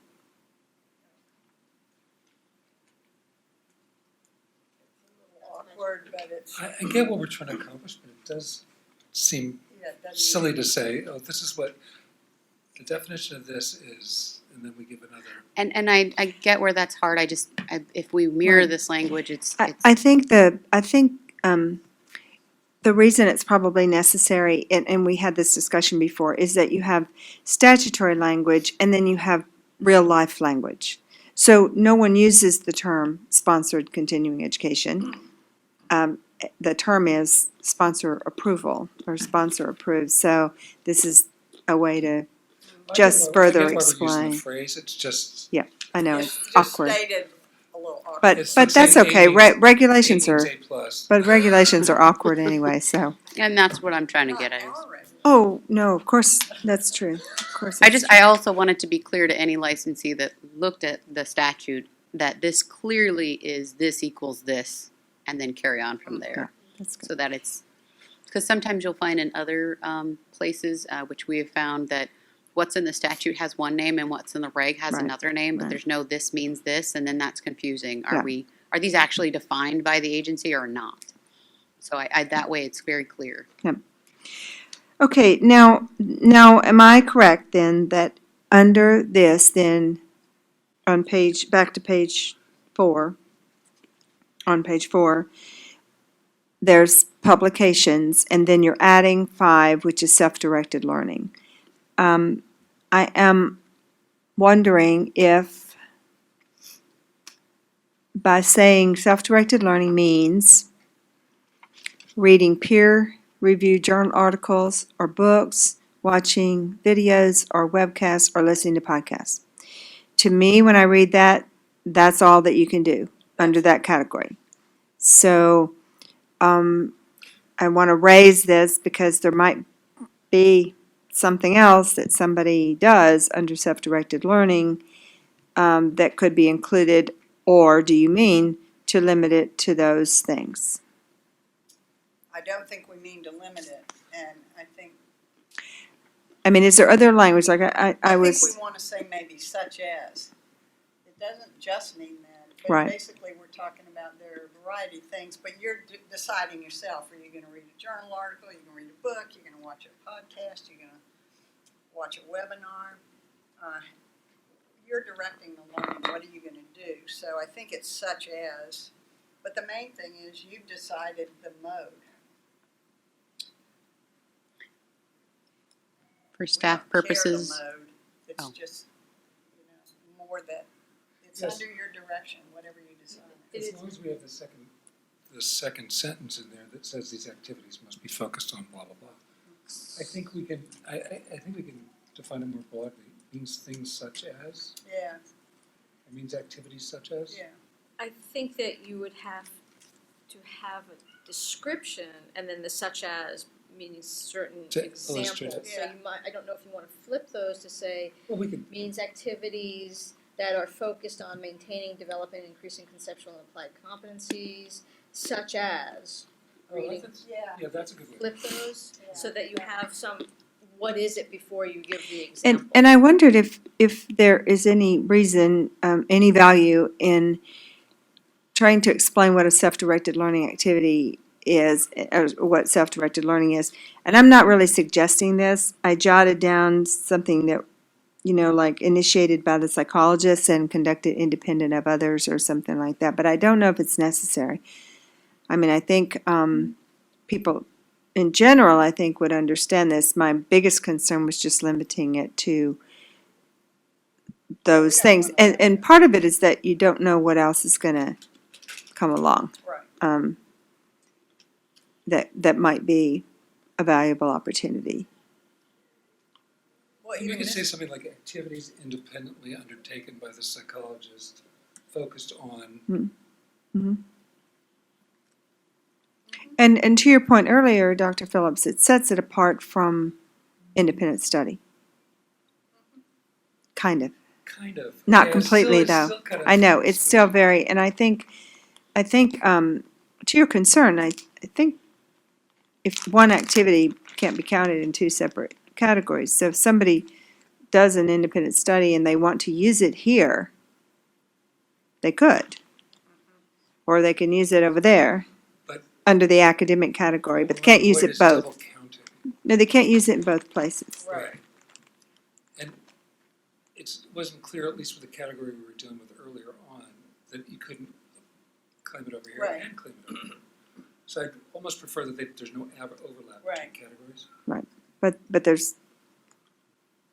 But I think there is a little bit of overlap with independent study, because that is To based on a book. independent study. Like independent study, the APA Continuing Education Office has a huge independent study program based on books. Based on And, what? Do they issue Books. continuing education certificates? They, yes, Well, then that's approved sponsored CE. okay. Yeah. Yeah. So, I think that's gonna be part of our Yeah. education. That's an important It thing, can be though. that, or it can be independent study. It can be either, Well, but that's. it can't be both. Okay, so are you assuming that this does not, these are activities that, for which a psychologist would not earn CE credit? not necessary. Yeah, I mean, like I could go to a bookstore or go online or Oh, download for to my Kindle. self-directed learning? Yeah, I could download a book and read a book by. Would that be a valuable qualifier I think so, for this? yeah. We could say formal C, or this would not include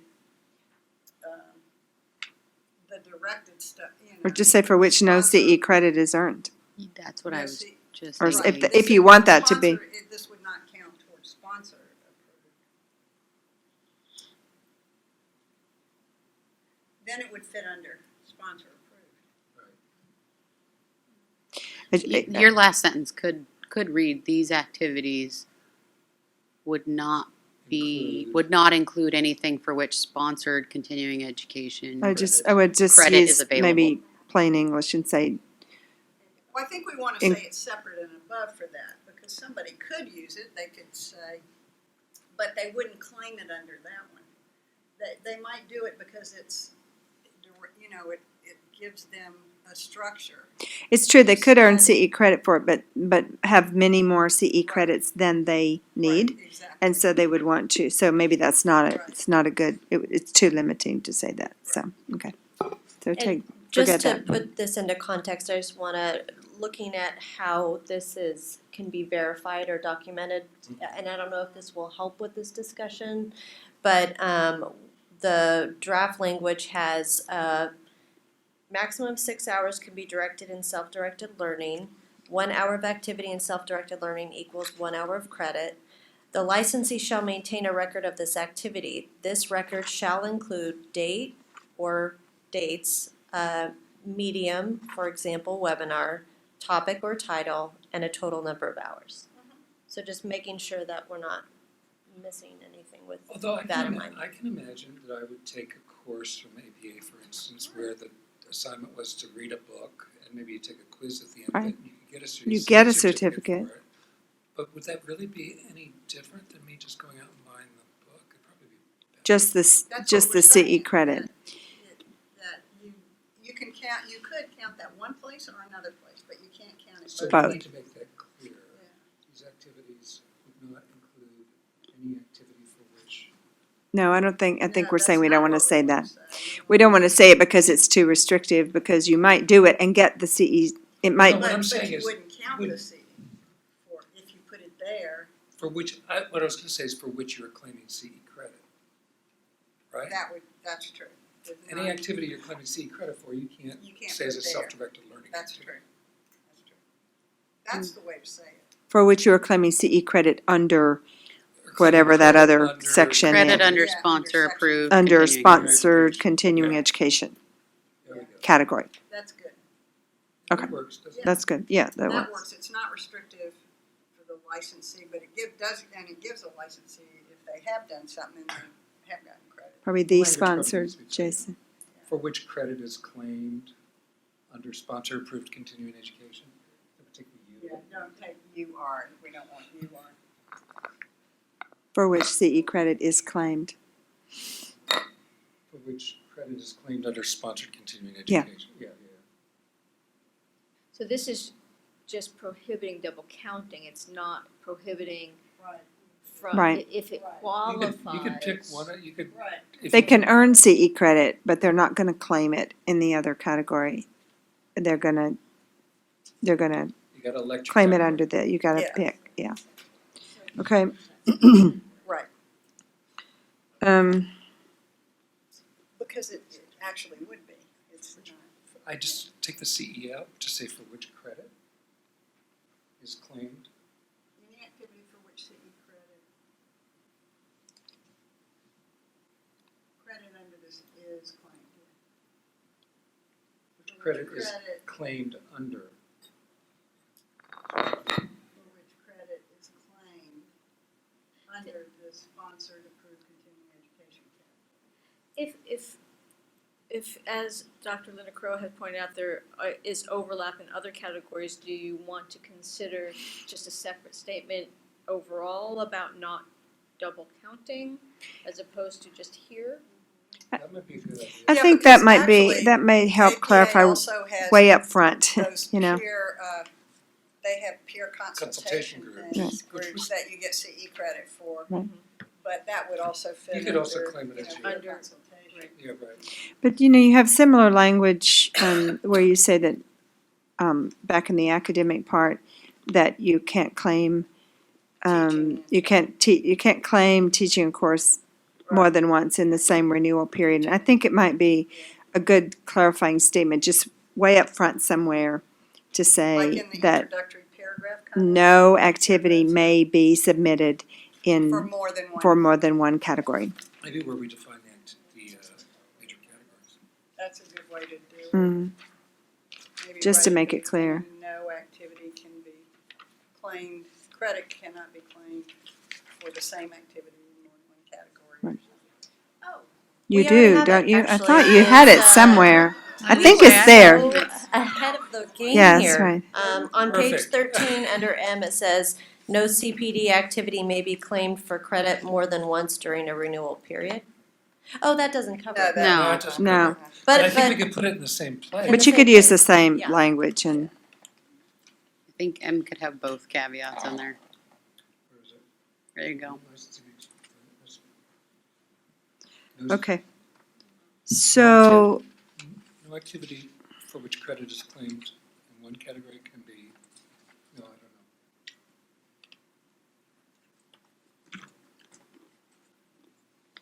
maybe a new N because it kind of sounds like a separate issue than the claiming the credit more than once.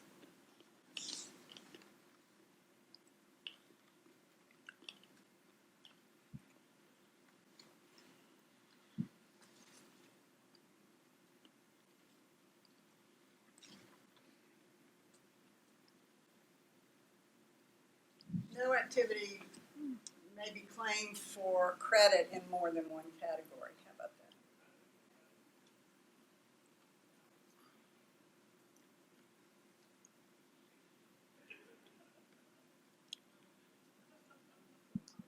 submitted, is that a better word? In more than one. What do you think? Claims, submitted? May Submitted. be submitted for credit in more than one. I think, Should we say no CPD activity? No, I think you're saying in general. yeah. Yeah, It's just no activity. May be submitted for credit in more than one category. I think we can say CPD because all the activities are CPD. You- So it's the I think- general umbrella. But you don't have, But I don't probably, think you put it there. I think it's no activity may be submitted for credit in more than one CPD category. That's fine. Because we're saying these are they're in the CPD category, so no activity in more than one CPD category. And then I would make M and N consistent, because one's a claim for credit, one's a submitted for credit. Is there somehow? I think There- claimed is better. I think claims better Yeah. too. Okay. Yeah. Because they're not actually Submitting. submitting any. Right. I think that's pretty clear. Yeah. Let me know if you worry about that other thing. those are all of my comments in that section. I'm assuming you're going to go section by section and then Yeah, take section by public comment? section. Okay. So thanks very much. Thank you. That's very helpful. So now we are ready to go on to section 1397.61, the one that begins effective January 1st, 2021. Makes it clear. Sorry.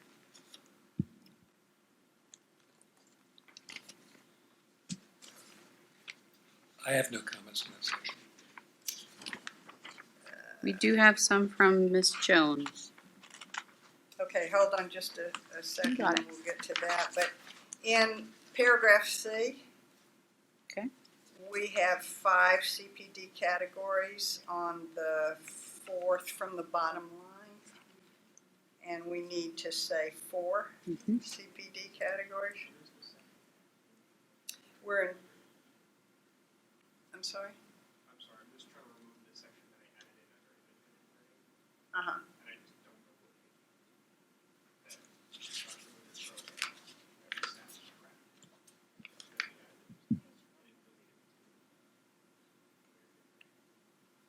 Are you talking about the adding the self-directed as number 5?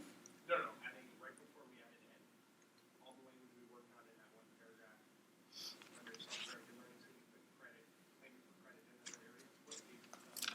Oh, Page 4, I think. that was on page 13 of my copy.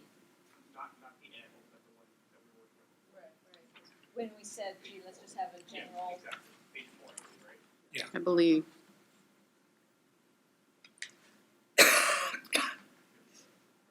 And then, sorry to bog us down on this as well, but I just want to make sure we have the correct citation.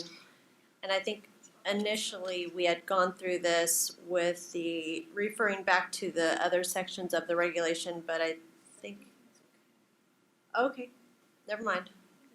Ignore me. I apologize. Where are we at? Okay, so now we are on 1397.61.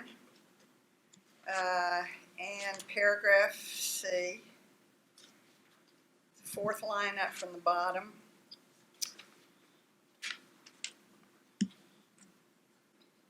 We have 5 CPD categories, we need to change to 4. It is the 1, 2, 3, fourth line up, Under effective January 1st, 2021. page 7 of Page your 7. copy. Okay.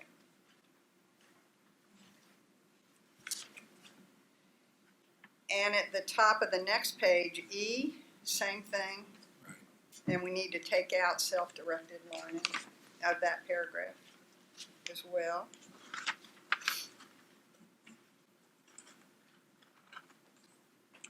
Just remove it completely. Yes. It's not one of the 4 categories.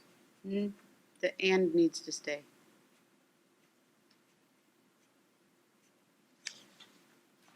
I'm sorry? Oh, just the "and." Don't remove "and." Okay. You need 'Cause it's number 1, 2, 4, 3, the and 4. parentheses. Where you type 4. There you go. Details. No worries. Okay. So let's keep going. When you get to G, G. Mm-hmm. And there's a hyphen between 1 and semester right there that does not need to be there. where? That was it. He's Oh, already okay. got it. There was Oh, just a yeah, dash in that's between it. there for some Yeah. reason. Are you doing Ms. Jones's? I was going to, and it's more of a formatting suggestion that on these numbers of 1, 2, 3, and 4, that we try to do a sequence that is similar for all. So you'll see that on 3 and 4 and B, there's kind of a maximum equivalent credit, statement of frequency, and records. So just kind of keeping that whole sequencing format the same for all of them Oh, was her. What page are we Page 10 of the paper version. on? Okay. Just that it would be a good suggestion to make sure that we kind of, similarly to yesterday, A is one thing each time, B is one thing each time, C is one thing each time, D is one thing. okay. That was just her formatting Yeah. suggestion. The same format under. Yes, Okay. exactly, where A is always going to be the maximum number of hours. and- Okay, so, that's something I think we want y'all to Yes. notice. I just wanted to note it was her suggestion, so Great, okay. I have it to keep for sure. So let's are we okay, and are we okay with this called now academic / sponsor approved CE instruction? That's okay. And the reason, our justification,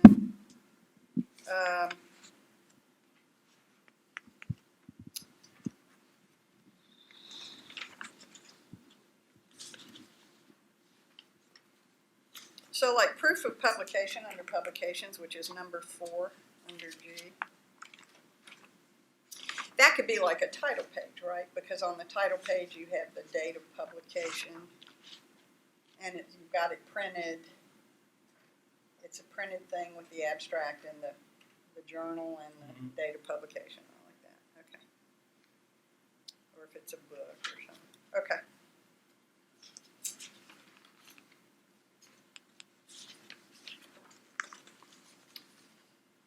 So on page 11, we have this subsection K2, and what does that refer to is set out in subsection K2.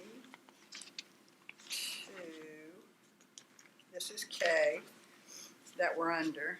2 is all the stuff about the approving. Okay. And Ms. Jones wanted to bring up that we say in K, the general paragraph, authorized. Meets the criteria is established in subsection K. Yeah, in the general subsection K right there at the top. Organizations previously authorized by the board to approve providers. We may want to change that to approve because that's what the statute says in 2915E. And that was her question about saying approval instead of authorization there.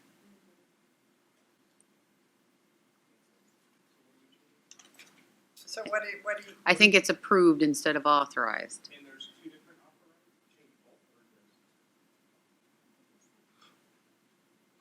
I think we're confusing meanings. Sponsor approved means that the sponsor has approved it. Authorized means that we see them as being people that. Okay to approve. Okay to approve. I think if we just change the second sentence, that would be consistent, but I think you could leave in the first authorized. So organization authorized pursuant to this section may also provide continuing education.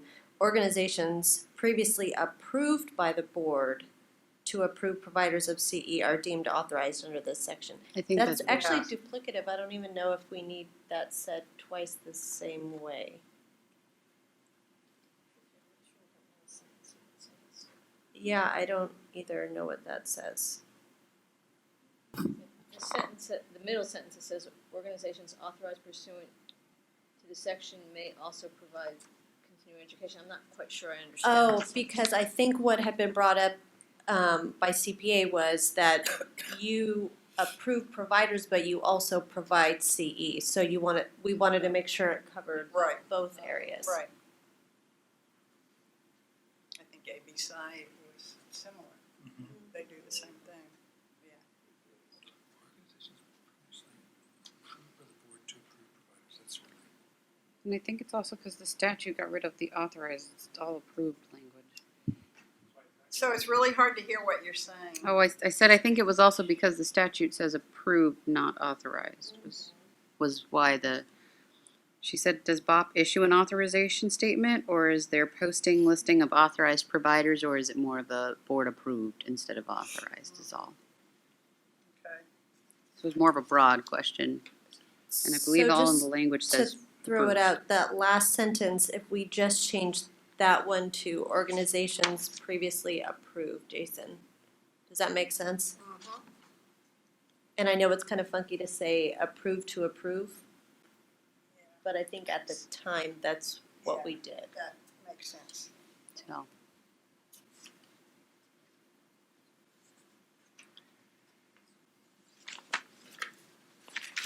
that was Okay. it. That was all. Okay. Before we move on, can I move back to page 10? And under academic, 4, under publications, we need number 5 for Yeah. self-directed. Mm-hmm. So I think we can just change sub I down at the bottom Right. and move that to 5. So if you scroll down just a little Pull bit, up the Jason, text from I. I there at the bottom and then the, Self-directed learning, and then A would be a maximum of 6 hours can be credited, right. and, Just I would just take the I, full 1, subsection 2, and 3, renumber, and retitle and renumber. move it up there. but I don't think the wording needs to change at all. You don't need the acceptable part is all. Well, right, Just mirror the formatting of the other Right. subsections. thanks Jeff for catching Sure. that one. Okay, I think this brings us up to 1397.62. Did you want to take public comment first? Yes, I know. Okay. So I'm wondering if there's any public comment on the section that we just completed. So that becomes 5, yeah. And then, no, A, B, C, instead of 1, 2, 3. You can get rid of the whole first I'm sentence. not seeing any. Okay. Just say, give her, So seeing none, can you, let's just make sure you're okay with that. Yeah, delete that. Which section are we? Start with self-directed learning. we just finished with 1397.61. And get rid of include. Okay, actually, we do have some public comments. There you go.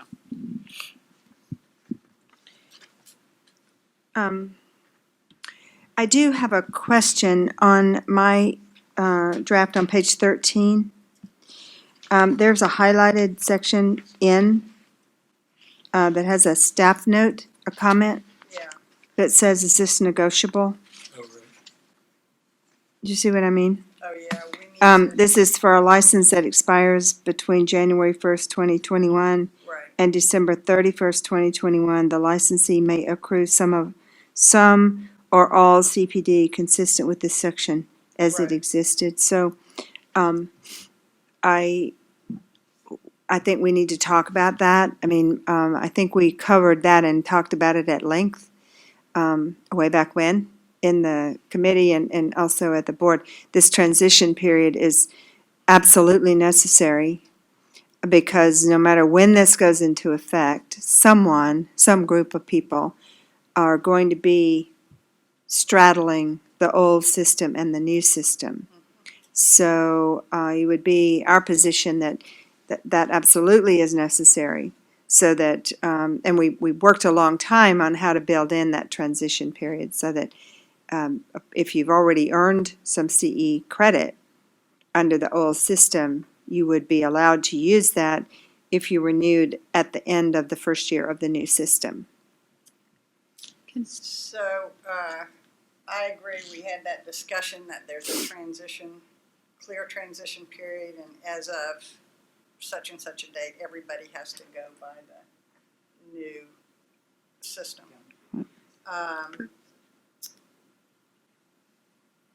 I'm sorry. For the staff actually processing that, is the easier way to give grace is to allow those people to either use all of the past rather than half and half? That's what I was That's- going to suggest. But I think they're going to be using, in other words, let's say that you renew your license on January 1st, 2019, right? And so that begins your 2-year period. So you're not going to want to wait, then you're going to be in this, and you know the new regs are going to take effect a year later.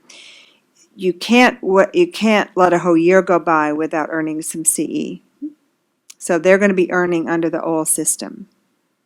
So the intention was that that for that one group of people, that one time, that they would be able to utilize anything they earn during the year 2019 as well as 2020. So they'll be renewing at the end of 2020. So they'll have 1 year under the old regs, 1 year under the new regs. And we can't make them wait a year or lose a whole year of earned CE credit. And I would suggest, I don't want them to have to wait or to lose a whole year, but that you could pick and choose to either proactively start the new system or use the old system and essentially have a 1-year grace period where that 1 year we would accept the old system as acceptable as well. Because, Oh, well, I think if you're it doing, depends That's on what whether this it's says. accrued. Sorry. if you're doing traditional CE, 27 hours of that is going to apply under the new system. So Yeah. it's not going to stop them from being able to Earning accumulate CE. time. And if they want to, they could do all 36 hours, whatever, by way of continuing education old that way. year. They could just elect to say. Well, all I'm asking is that's what this says, what we're all saying, but there's a staff note that says, is this negotiable? And I just wondered why the staff was Well, because asking they're gonna if it get- was negotiable. If they're going to audit, they're not going to know what's being attributed to what. Well, and how are we going to divide in half the? We don't need to divide. You don't need to in half. divide, you just So need are to we look gonna at what say they there's have. half of that year you were expected to have so many live hours in your renewal cycle. And then the next one, there is no live, there's just these other categories. So should we just, But unless they claim credit under those categories, you can use all their CE course. I mean, all they're gonna be able to submit for the old system is CE certificates, right? Right. So, well, and should we not hold them to any live for the part of the old system they're using? There was a live requirement. And that's it's a very small issue, I get, but it's the live. I think we would waive that. And how would we want to do that? So we would just say, use the old system for whatever CE credits you'd like, and then for the new part, you wouldn't require any live of the old part, but you would allow whatever I'm just trying to figure it out from our I don't think we would say person. that at all. I think we would say, you have these, you've got this year where, I mean, because of the way your license falls, you can claim out of either of these, as of a certain date. We're gonna be, looking at only one way, so, I don't think I think we would probably waive the live requirement, because that's not gonna be. It's not gonna be part of the new It's not system. gonna be part of the new system, and so. And that's my It doesn't matter. question of saying they can choose and or. There's a But two you're sides, making it more so. complicated. You are. And it's probably true. I know my staff had the same question of how am I supposed to apply the Count up all the requirement? certificates for CE, Yeah. if they can go up to 36. And if they don't have up to 36, then you look to see whether they're giving you credit, showing credit for other activities. And if That's they it. aren't showing other CPD activities, And I they would don't have request the 30. 9 live. And they don't have 36? That's what I'm getting at is if you can use and or, and they decide they're gonna turn in 36 hours of CE under the old system, would I then apply the live rule, which was, No, No, no. you would just let them have 36 hours, no live, so you just met neither system? Because then they're not claiming any CPD activities either. So am I holding them to one standard or the other, or just kind of a grace period of not really? Well, I think that if they do choose to do it under the old system, then they would have to have That's my question. 9 live, but they don't have to have 9 live if they have 27 hours plus Whatever some hours of other CPD. CPD category. That's what I'm trying to get to, is the But I staff. don't think it makes sense as No. we're transitioning into a new system where we're not I don't requiring either. live to be penalizing people. because see, Oh, they could get, say, 15 or 16 hours, year one, and that's just all, CE and, none of it's live. Mhm. And then they can get the rest of CE in year two, and so they're automatically, earning under this other system or Well, whatever. and the other- I just don't think we wanna apply the old thing. I totally agree with Stephen. We're saying you can do either way. You can choose to use more than one category, or you don't have to use more than one category. But whether you're live in the room, we don't care. We don't care. So those people that are straddling the divide and turn into us 36 hours of CE, It doesn't matter as long as it's 36 hours of Right. CE under the new system. so it'd be the 27 hours of CE and the other hours, I thought they could only get 27 of CE in the new I system. think there's a way we need to think about this. It's not how do we disallow hours, it's how do we allow hours during this difficult transition period for licensees. That's right. I don't think staff should be looking for a reason to disallow hours when the people are transitioning into the new system. And I don't think we want to, we just need to know what metric we're gonna put on them for those that are in that. If they have Category. 36 hours of 36 CE, hours is, fine. Then I would suggest that we change this language because it says that they can accrue some or all CPD consistent with this section as it existed prior to 1/1/2012, which would have required 9 live. So, I see That's what you're where saying. I'm getting at, is Okay. this So if language they- tells me, because the new model allows up to 27 for CE, the Old allows for Old 36, allows but it for has to be a certain But only proportion. of 27 state. plus Exactly. 9. so I have two metrics and you're telling me I can use sum or part, but I've still gotta be able to parcel out what sum or part means and what that means. So I do think you are thinking about it in a way where you're Sure. looking for, I'm thinking in audit fashion, okay. and as the person that's gotta audit it later is what I'm trying to.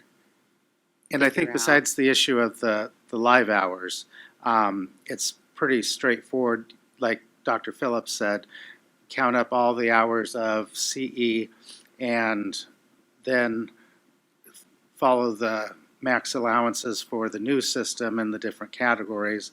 That does have to be applied, but they can mix and match. But the only question is, would we allow all 36 with no live hours? And if so, I think we would need to say that in this section. And another question, just to muddy the water a little bit more, is whether or not you would allow things that aren't allowed now that were done in that last year of the old system, or whether, I mean, I understand what Sharice is saying, we need to be just clear. If you say you can't start using the new system until January 1st, 2020, but you can use some of the old system for renewing your license if you're renewing your license at the end of 2020. So in other words, be clear that you can't start using peer consultation until these go into effect, because they're not in effect. But if you happen to be one of the people, and there are people who get all of their CE credits in 1 year. They get 27 live hours and 9, and 9, and you're done. And then this new system kicks in. I think that's why we were talking. Then you would be done, and you would be fine, because you would say, I accrued all of my credits in the last year of the old system, and you would accept those even though a new system had gone into effect. So we're really trying to just make that accommodation for people, so they don't lose anything. That was the original idea. We didn't want them to lose anything that they had done that first year, that last year of the old system. But if they'd done 27.9. Right. Then, It would be good under the new system. yes, it would, of Right, course. so- Well, But if you It doesn't- took those 27 Yeah. and 9 in the second year when the new stuff went into effect, but then tried to use that as your full renewal period, then you would be using the old system in the new year, and would I count the 27 and 9 and disregard Yes. the CPD? Yes. and that is what this says. Okay, so I'm just want to make it very crystal clear, and it's also not, I'm going to Okay, pick here, so pick we here, need to pick work on here. the language, so it's gonna be clear. Right, but- And that way for staff, it's not. But what you just Sure. said, I think it was right. I think now that you said it that way, the idea really was that a person could use the old system Mhm. even after these, for that first year, Yeah, that the person could use the old system. And that that was the transition, like I said, that you can say, you know what, I'm not ready to try to Figure it figure out this new system. I'm just gonna do my 27 and my 9, and I'm just gonna get it done, and that would be okay. And so I think In that fact, would be the an standard easy for way to what's say gonna it be to good for people. that 27.9, if they do that in the second year, it's gonna be lower. And It's then gonna be easier right, to and then the satisfy. next They don't time need to do around, 27.9. they would be completely under the new regs, and they would have to meet the The the distribution. two of the, yes, they would have to meet, but that very first year that they could still follow the old system. That's what this language indicates. So maybe what we say is, and, because it really is only the continuing education category that's got this overlap, right? it does. Maybe we just say something like continuing education hours that are allowable under the new system. I'm just throwing the I idea know, out there. just put Just it out. are permissible, whether. But that's what that's what this says. And I think that's what it is. I think my question was, is it summer? When you say summer all, do you mean we can mix and mingle and it all just comes out in the wash? Or again, if you decide, I'm not going to this new model this next year, I'm just gonna use all the old model in the first year, done? Or during that whole renewal If they cycle? didn't do it, if they didn't do it all live, if they didn't do it in the right proportion for live, we don't care. So even if all of the hours are accrued, I hear what Dr. Linda Crow is saying is they don't want to wait. But let's face it, some people will wait Mhm. until the end. So if all of the hours are accrued after the new regs are in effect, you don't care, even if they're all. They can do it the old, Even if they're all CE. they can do it the old way or the new way, that first year. Because they're kind of the people that are stuck between the systems. So we want to make that Mhm. transition as easy on them as possible, Mhm. as long as they're satisfying their requirements. So do Our new you, It's concept just that 1 year, it's just the year 2021. Is it 20? so then Yeah, it could be 2021. may accrue some or none of the CPD in that case, if they were only using, So you're using the old or the new system, but we're Yes. not using 25% and 75% or 50 No. and 50. You're either using one metric or the other metric, and that way staff can just put the metric on. No, I don't know. I don't think Maybe so. that's, It says some or all, some or all. So the idea was that a person could, in the year 2020, they could go about accruing their CE credit in the old way. And then in 2021, maybe they've already met all the CE requirements, and they would be able to use that without having to meet the 2 out of the 4 categories and all that kind of stuff. Or they could, as Dr. Phillips is saying, they might have earned some sponsored CE courses and then decide, you know what, I like this new system because now I can use case consultation, I can do practice outcome monitoring, and I'm going to mix and match. So I've got my CE credit under this category. Now I'm going to pull in these other things and meet my other requirements. That's the way that I have is the understood it. question when it was accrued? Because I think that's my kind of question is if they're counting if it's all 36 traditional and some of that was accrued in 2021 when the regulation was in effect, so then they don't have any of the 9 other categories, would that be okay? You're saying yes. That's what this language says, yes. They can I use, think we need to define what acceptable during that transition year from staff's point of view. I think What is that's. acceptable continuing education credit? And that comes from my audit perspective of when that person Right. comes to me, So I the, think we need to make it clear that continuing education credit can be received for any hours that would meet the new metric. For what is approved, what is Period. acceptable continuing education. And then But, all you have to do is and we don't care about, I think it's the live issue that may be hanging and stuff. Yeah, And that that's sounds usually where- like We it. have to ignore that. It's for usually this- where people We have get to in- ignore it for the 1 year. Okay. Period. We just Because need the authority for that, and I think if we reword it, it'll give us the authority to ignore the live requirement. Yeah. Well, this Well, says in you the can old- in use the one old or, system- Any way they want, so it's really just applying to CE. yeah, it's applying to the old system essentially Yeah. is the question. Except for the live requirement. Yes. Yeah. And so essentially, I want my staff to know that it's okay to ignore the live rule, even if that person accrued all of those hours in the first year and ignored the live and said, I want all 36 in Right. CE, which isn't even allowable in the new Right. CPD model. But we're just going to say, do you really find that We- confusing? not me confusing of how do I apply it, and there's also discipline applied to whether or not you have met these things. So I don't want that person to be stuck in this This is a situation. common area It's- where we're people finding get people tripped are in violation because they're not meeting the live requirement currently, so Yes. I think that's, So we're giving For them anybody a that's renewing free in that pass. year, It's just essentially hands off, we're not going to discipline, even though you didn't meet either system. well, Right. no. Well, you it have sounds, it sounds very, it sounds very pejorative when you I'm say it sorry that to say way. it that way, but you're not meeting the old CE system of 9 Live, and you're not meeting the new CPD system, which would have said those other hours need to be somewhere other than CE. We're in a weird hybrid. And I'm getting that. I just want my staff to know that's essentially the direction and authority here That's the philosophy of at least this committee. is that this And is then- a full-on hopefully that will be the grace philosophy of the board too. And then I think staff needs to take that philosophy when they audit. for that 1 year, Yes. Correct. or 1 renewal cycle, One- sorry. That one cycle.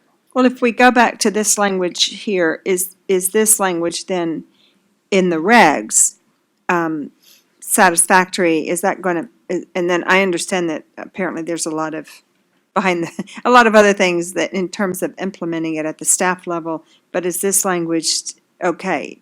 And that's why I was asking. Well, I think what staff is asking us is to say, continuing education hours accrued during this transitional, accrued during these renewal cycles that end in that year, are not subject to, are going to be judged by the metric under the new system.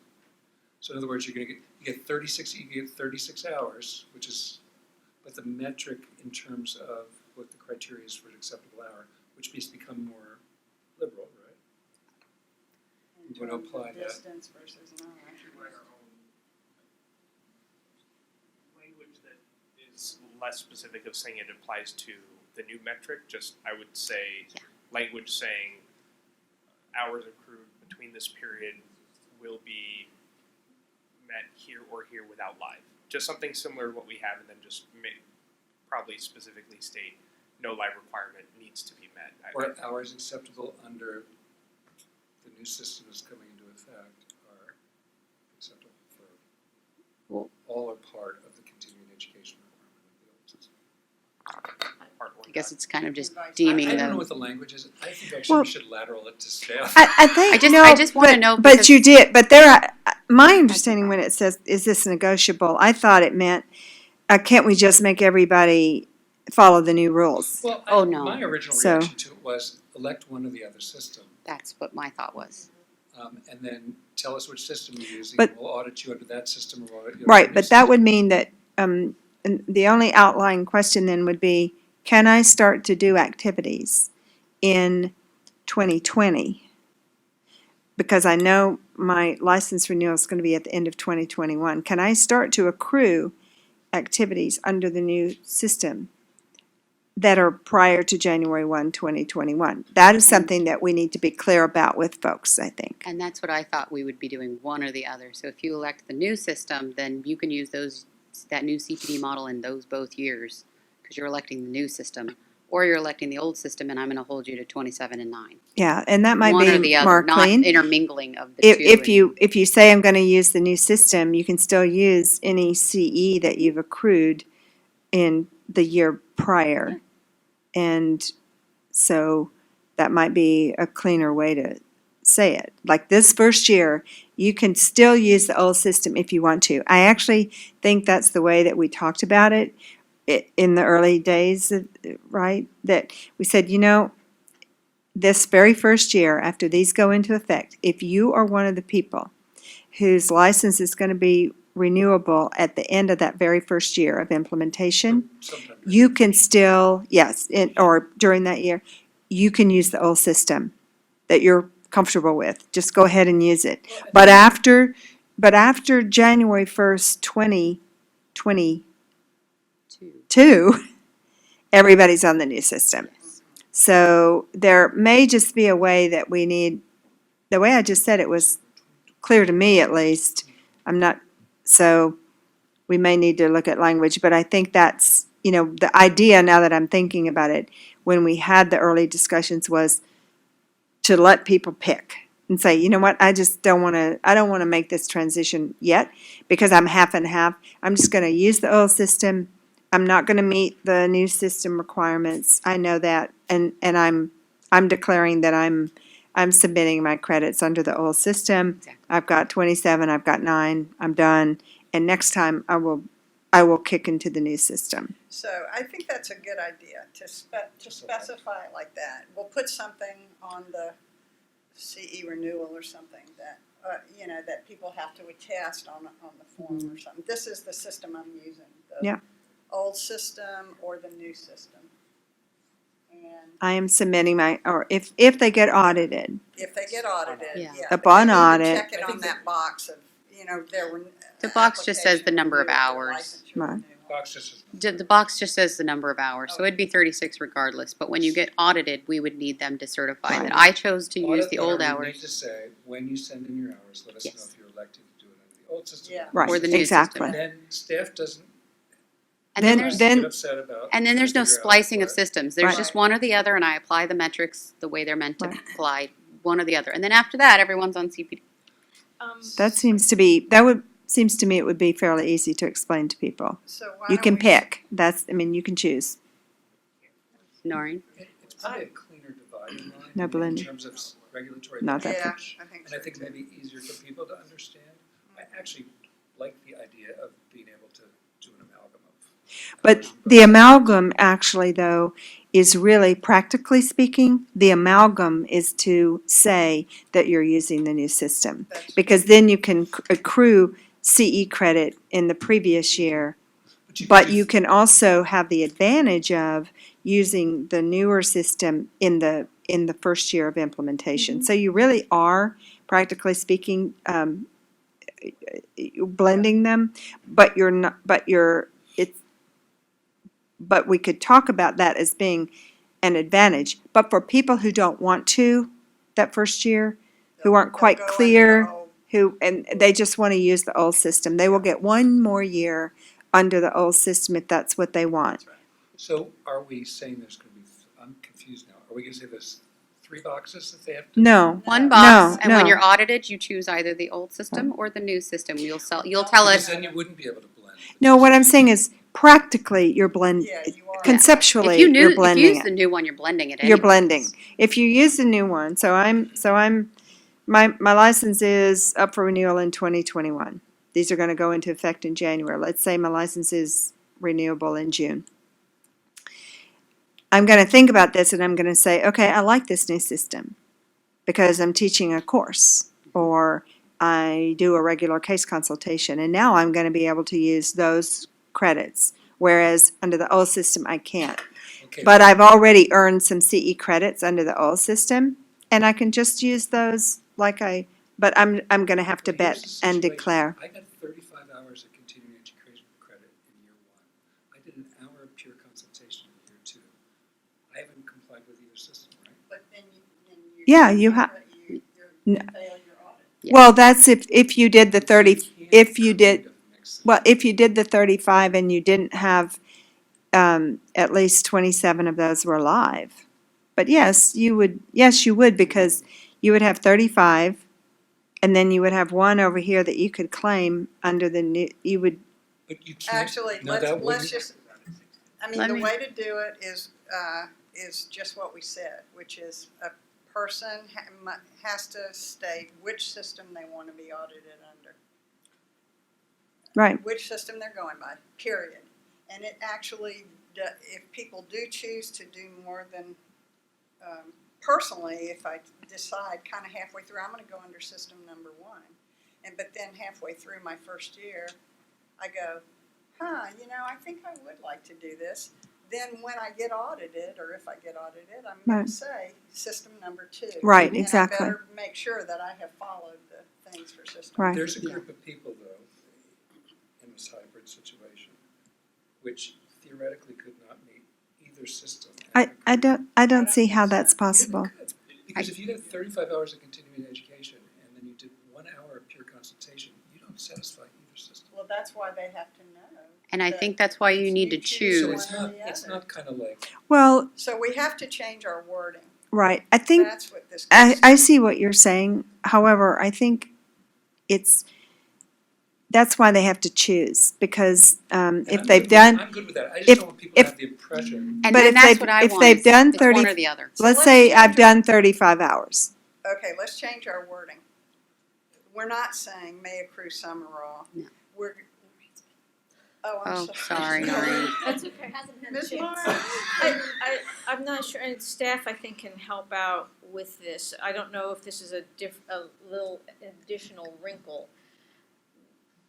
Do you have to account for a license that expired in that year, 2021, but is not renewed until 2022 or 2023? Oh, a late one? A late renewal, because they have to show CE, they are still in the period where they can renew. They're expired, they haven't gone the 3 years until it cancels, so they can renew. But they're beyond the part where they'd have the choice. If they renew they expired in 2021, but now they were renewing in, say, 2023, do they go, oh, but I'm allowed to use the old system because my license expired in 2021?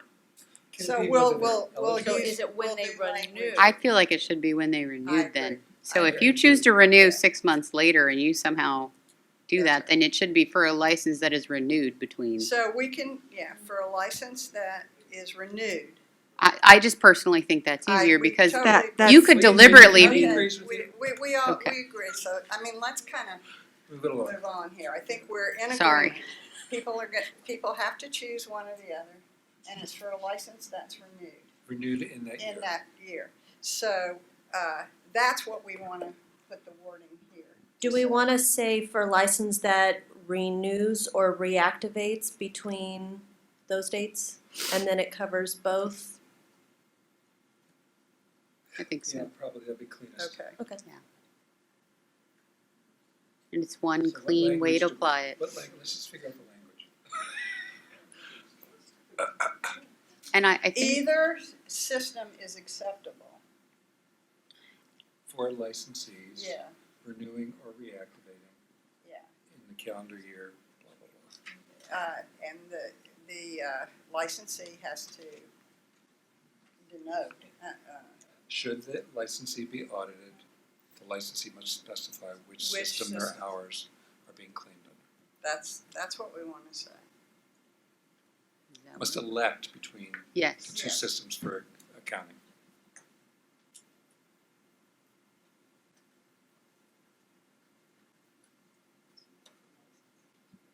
It's okay, just get it there.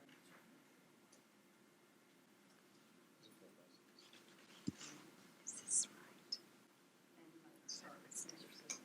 Yeah, right, but then we get the general We'll idea. get the general idea and then we'll. That's correct. So it's instituting it here, but then it's expired. We want to say for licenses that are renewed or reactivated between January, for a license, yes, that is renewed. Or reinstated? No, reinstated, you can do it as a conditional. Is renewed or reactivated between January 20 and December 31st.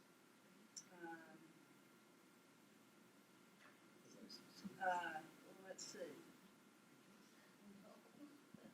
For a license, either system or either, The After the date now still? like the licensee must elect To complete. or select, or whatever the word is. now we're saying for a license that is renewed or activated, we're saying either, the licensee must, select between CPD, consistent.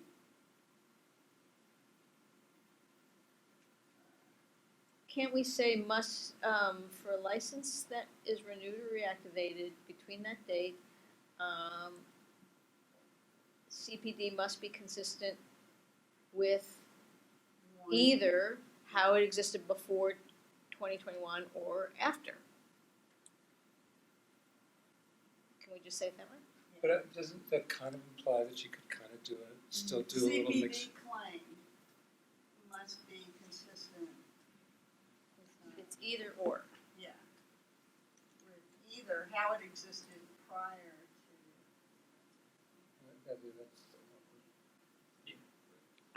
I thought it was more clear when you were saying that the licensee could Yeah. select. Right, for a license that is. It seems more clear to me. Licensee- Wait. That's right. Don't- For a license that is renewed or reactivated between January 1st, the licensee Must be May elect. select or may choose.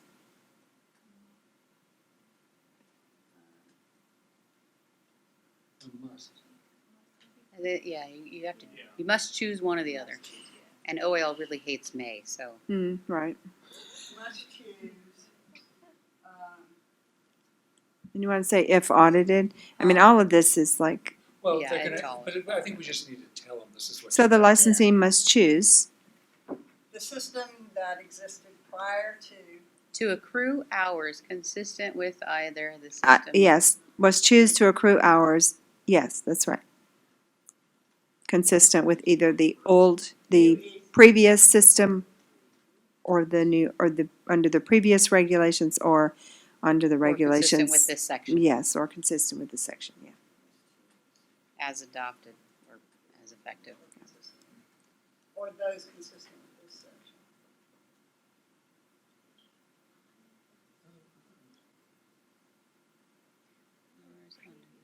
I don't think it's under previous We got this over regulations. lunch, just because I That needs some cleanup, but yeah, it is lunchtime. It's Louise a little cleanup.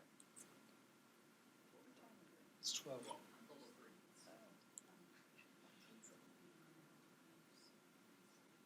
Do we want to take a lunch break and come back, think about it? But, okay. So, thank you, Dr. Linda Crow, for Yes, thank this you. part. I mean, this is important. We need to clean this up. Thanks for I bringing guess that it's- issue back. Yeah, bringing the comments. So, And yeah, and then that's been my big concern is great. how are we gonna apply, or is this a free-for-all? So, I mean, this is good. This is important, and we hadn't paid attention to that comment, so thanks. Okay, we're going to take a break. It's a little after noon. We're going to be back in 1 hour, 1 o'clock, we'll say.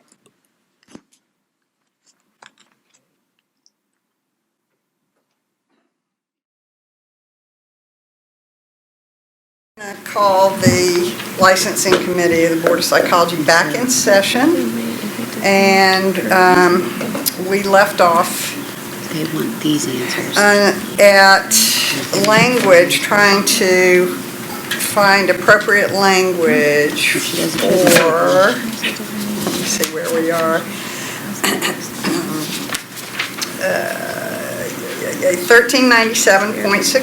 1397.61. We are at the very end, right before 1397.62, and on N, and trying to find the appropriate language that does speak to how we want to handle this during that one period of time. So, Ms. Marks, you had a suggestion for that language.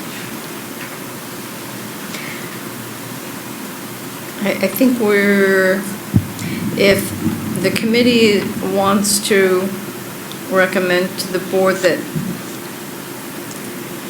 the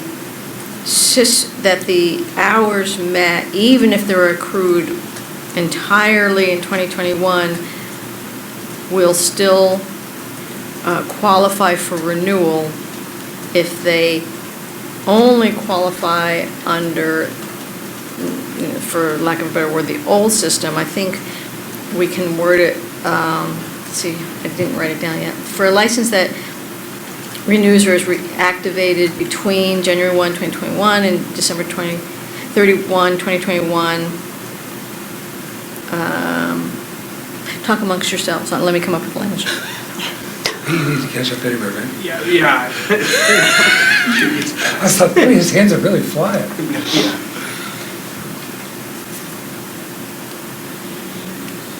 just going to copy the dates from the paragraph. Okay.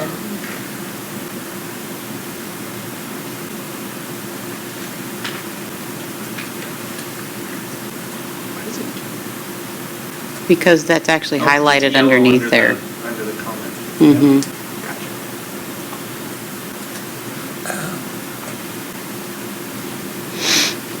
I'm going to remove that comment box, Well, I think we've addressed it, so yeah. pretty much.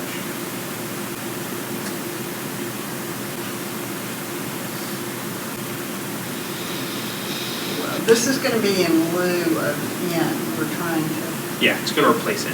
correct. We just haven't removed any language, so you can consider it all. The one Versions we've below come it, up with so yeah. far. Excuse me. Maybe we can go on and, while we're talking amongst ourselves, Ms. Marks, and then you can bring us back. Okay. So, we're going to start now with 1397.62, the language effective January 1st, 2021.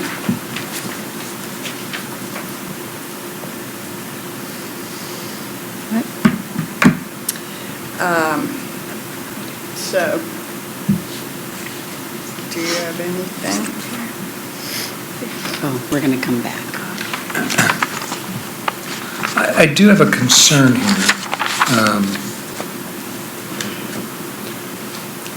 As I understood the CPD system as it was being created originally, there would be room for dispensations for people that had extraordinary circumstances in terms of health or disability or health or disability of a family member. Seems like we've now taken that room out. Is that correct?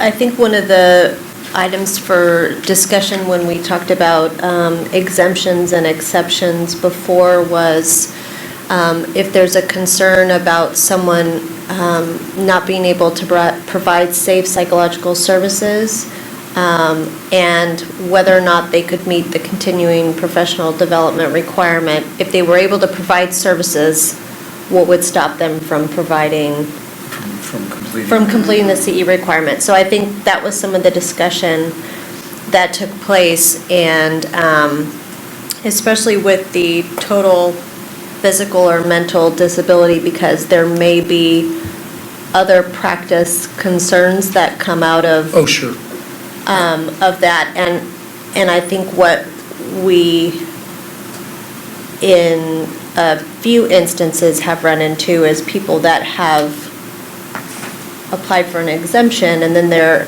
it leads to other questions about their ability to safely practice. So it was, why are we asking for this? And then at the same time, we would also potentially have concerns about their ability to practice. And the reason I ask is because part of the discussion we had when licensees were initially concerned about continuing professional development was, what about older psychologists that need some kind of dispensation for one reason or another in order to comply with these requirements? I didn't really think that the way the system was structured, that people would be able to comply. I thought they could comply in any event. You could do phone consultations. It doesn't have to be in-person consultation, or you could be in a computer-mediated supervision group. I mean, there's lots of ways you could do it, particularly now that we've added in self-directed learning, and they don't have to do anything live. But part of what our response was at the time is that there's flexibility in the system if people have extraordinary circumstances. We're now taking that flexibility out of the system, but we've created flexibility in terms of how people can comply with the CPD requirements. So I just want us to be conscious of what we're doing, because I think we're going to hear about it. Which is fine. I mean, still maybe a very good policy decision, but... And I would just state from a staff perspective that a lot of the reasonable accommodations we were getting for these were for the live hours. And since that's no longer the requirement, there's much less of that needed. So you can meet it in a variety of ways. Those people that were not ambulatory. Exactly. And then that was the other side issue, was those that kept continuously asking for that exemption over and over. And that became the question of why not go inactive if you're going to be... If your mental capacity or even your physical capacity is so compromised that you cannot perform the services necessary to be a psychologist, then it's a whole different, I think it's a really very different situation. Which you have the option to go inactive for that time and not do CE during that period, so. So in other words, the granting of the reasonable accommodation to satisfy the hours is in how they are accrued, not whether they are accrued. Usually. That's right. That's the most common reasonable accommodation we were granting, was the 9 live hours. Okay. Okay. That's useful information. Yeah, Thank you. it's helpful. So I think we're fine. Okay. I have no problem with I it. crossed my comment out. Okay. You want to return to? Okay, yeah, but hold on just a second. So that's it for this part, this section, 1397.62. Are there any public comments on this particular section, 1397.62? So seeing none, let's go back to 1397.61, that accrual.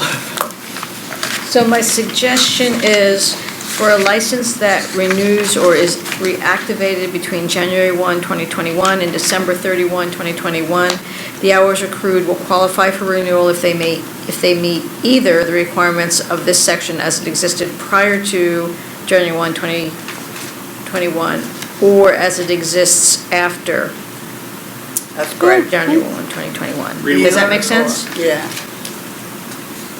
It's clean, I like that. got to qualify one place or the other, but. Can you read that one Read it more time one more time. slowly? Yeah.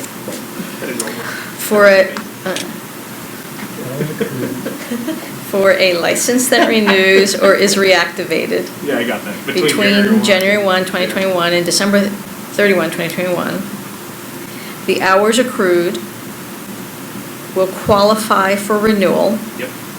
if they meet either the requirements of this section as it existed prior to January 1, 2021,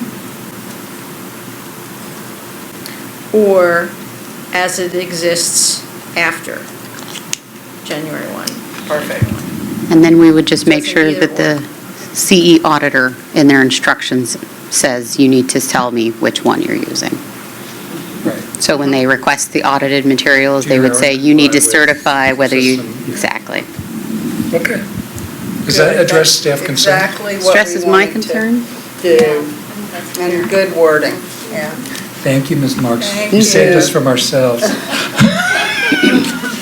That is my job.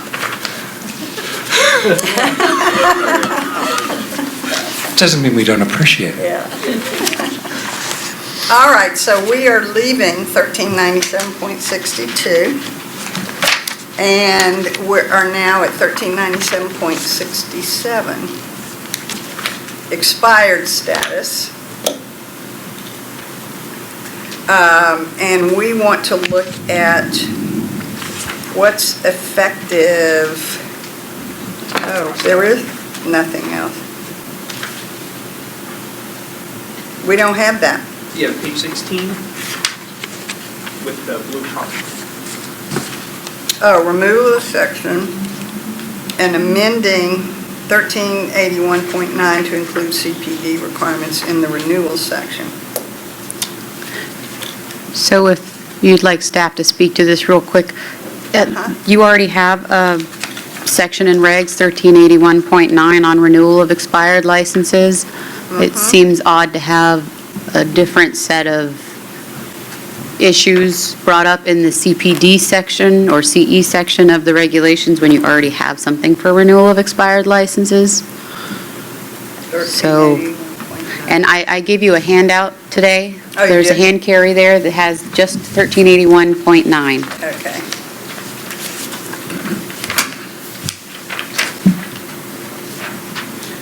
And so we can add any sort of language of, that was necessary regarding CPD to that language. Couldn't we just move this language that's in the current draft, .67 to 1381.9? You may not need all of it, and then you can just do a small change in this section later.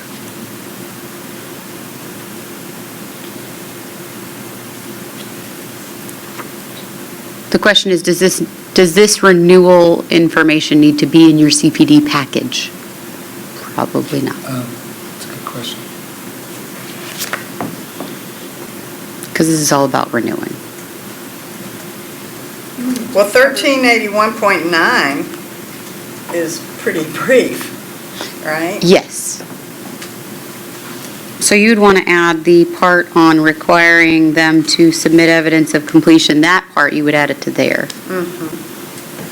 It's just right now you have these two different renewal reactivation requirements and two different sets of the regs. So one in the CPD section and then one in Well, like that makes licensing. sense to put it all, to include it.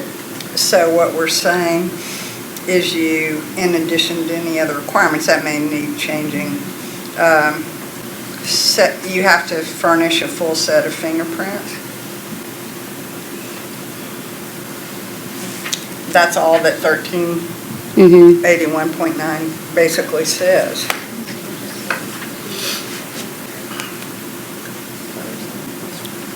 Inactive status, is that expires?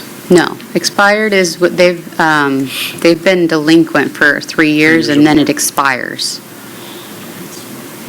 Okay, so about the part that says to activate a license that's been placed on inactive status. That's what I feel we would move to 1381.9. Let me make sure I understand correctly, because it looks like we're dealing with two different issues. One is this, whatever the CE requirements are for a license that's expired, and the other is this license status issue. So I'm using the wrong words. Is that last paragraph of, No worries. if a license has been expired for 3 years, it's automatically canceled. That is a license Yes. status issue, not a It's always CE expired. issue. So are we talking about the section as a whole, or are we breaking it up into the paragraphs? Because I might suggest that that last paragraph really isn't related to CE. It's related to the issues of renewal and the status of the license. Should we leave everything through B? Is that what you're suggesting? Well, I'm suggesting that A and B, I have to read them more carefully, but A and B actually seem to be about what is the CE or CPD requirements in case the license has been inactive and is now being reactivated or has been expired. But that the last paragraph of, the second paragraph of sub B is really about the license, the status. And it was really not about the CE requirements for a license that has expired. So I just want to be clear what we're talking about and what goes where. Well, do we want to change what we have for renewal of expired license under 1381.9 and make it? I don't think so. Okay. I think what we want to do is talk about what happens if you're reactivating, what must you submit with respect to CE or CPD at that time. So that's A, for reactivating, and then B is for what happens if you've expired and now you're renewing. So what are the CPD or CE requirements in that case? And then that last paragraph about if you've expired for 3 years, the license canceled, et cetera, I think really is a license status issue, and that paragraph may be more appropriate in a different section, such Yeah, it as doesn't belong here. 1381.9. Because that's So- just in general. It's not just about CPD. Right. Yeah. Okay. So would we keep then this part through B here? That's what Maybe this is. retitle it something else?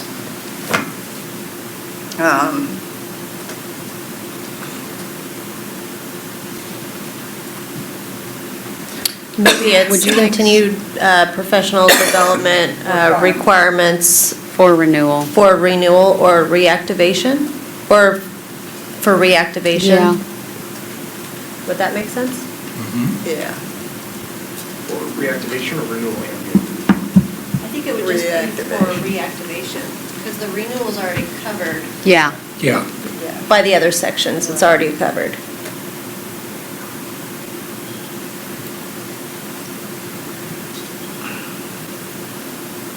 You just want to, ooh, Yeah, not all that. thank you. So we keep A and B. There. Get rid of C. So this one just deleted. Right, because that's, Hey, that's, Is that covered elsewhere though, before we delete it? No, but it doesn't belong here. That's current language.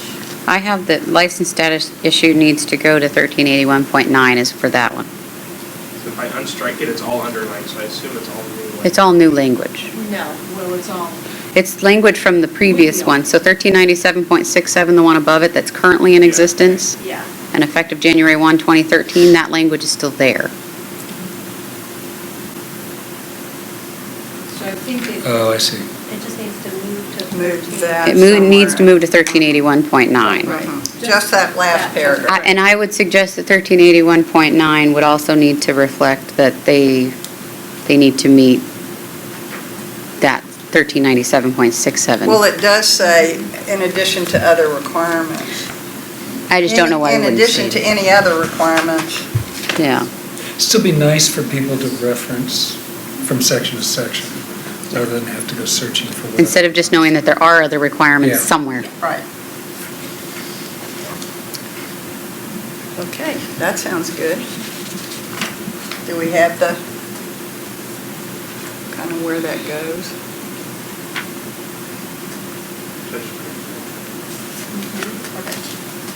Okay. And what about 1397 point, 69? yeah, Licensing fees. This should be removed from this package and included in the section 100 changes, because we've already had those in our section 100 on this bill thing.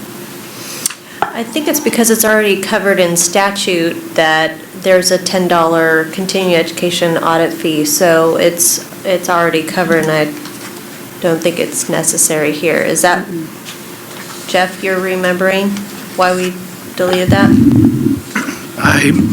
Excuse me, I don't recall discussing this, so I'm not sure. I know that we do have the authority for that fee.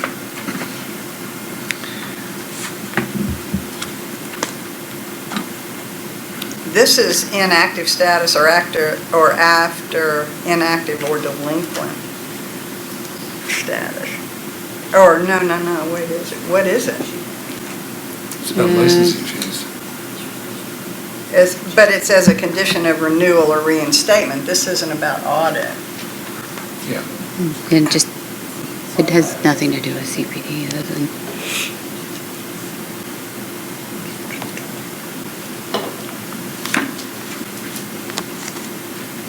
Where's our fees at? Do you remember what section that is, 29? Looks like what? It looks like the language just had, before it was stricken, had to add the word expired, which I believe is because we were thinking that should be done because it's now a visible term online. When a licensee doesn't renew and it shows delinquent in our system, it shows expired on the public system. And I believe that's why we were going to add the word expired, but why we chose to do it. And you don't need to do it in CPD, so you could do it in your section 100. Because that was the only change, was changing the word delinquent to expired. And odds are we're going to have a section 100 change that we can include this in earlier than the CPD Yes. package is going to be sent. And there's going to be a lot more of these delinquent to expireds. That could go as just one big slew.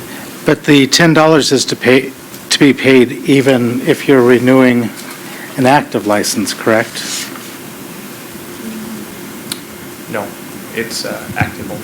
This isn't anything about CPD. That's why I'm Yeah. suggesting pulling it from the package, is it has nothing to do with CPD, and that sort of a change of delinquent to expired can be done somewhere else. But I'm just talking about the language saying that the $10 fee is to be paid to the board by a licensee renewing an inactive status or after inactive or delinquent status, but that should also include active, regardless of whether it be in the section 100. The language, I think, needs to be changed to reflect that. I agree. Because before the comment says, as a condition of renewal or reinstatement, That's in statute, the effective license renewal for $10. It's in 2987.2 already. the Yeah, I $10. was just gonna say, It's In already, that section, it says it's $10. The board shall collect an additional fee of $10 at the time of renewal. That's a good. 2987. yeah. That's for the mental health practitioner fund, not. Oh, that's the other fund? Continuing education. Where? Okay, but the authority cited is 2915G. So I'm confused. And G just says the board may grant an exemption or extension of the time for compliance with, from the continuing professional development requirement of this section. So it's not current with current statute, but H in current statute says the administration of this section may be funded through professional license fees and continuing education provider and course approval fees, or both. The fees related to the administration of this section shall not exceed the cost of administering the corresponding provisions of this section. I don't see where else we have the authority except for this to charge the $10 fee for the audit, unless I'm missing something. Right, so I think, Stephanie, what section did you reference? 2987? The mental health fund, that was 2987.2 on page 94 of the orange book. Okay, so that's separate than this fee that's being talked about here.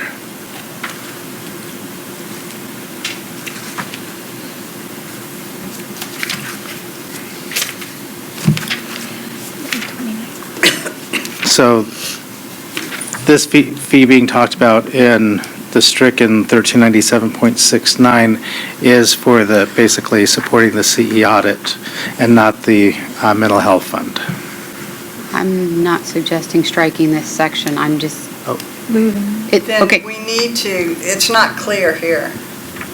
It's That this- stricken in the materials, that's what we're. Right. yeah, it's stricken in this materials to say that okay, can you unstrike it real quick? So the only change in this section, when it wasn't strucken through, was to change delinquent to expired. Right. And that is a section 100 type change that we can do outside of your CPD regs. So that change in that name from delinquent, which is what internally we see when they have decided not to pay their fee, which come on the outside says expired on Breeze, is just a section 100 change all over that we're going to have to make in a lot of different regs. So it doesn't need to be in your CPD regs is what I'm saying. The changing here was just to fix, right now the regs all say delinquent, but what the public sees is expired as the status. And so. So you're just suggesting we take it out of the package, that's why Out it of the was struck through, package and it goes. Not to eliminate the language. Exactly. Okay. This is just to move it out of your package, which it doesn't need to wait for the full CPD package to get through. It can be a section 100 change much sooner, as in just fix this delinquent expired wording issue. The $10 would still be there, that's already current regs, that's all still there. Okay, but the language has been changed from what's in, at least what's in the orange book. It So shouldn't that's- be.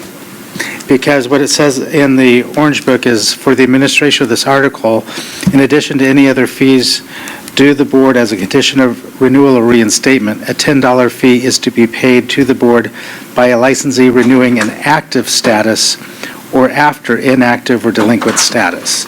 And that's talking about to pay That's- to the board by a licensee renewing an inactive status. Then somebody should have underlined it, because it shouldn't have been. Didn't you just read that? Didn't it say active? Somebody put inactive twice in there is the problem. I think So that that's a first, typo. to the left of your cursor, that in here reads active. Active, not inactive, and I think that's just a typo. Just a typo. Unless you had planned to change that.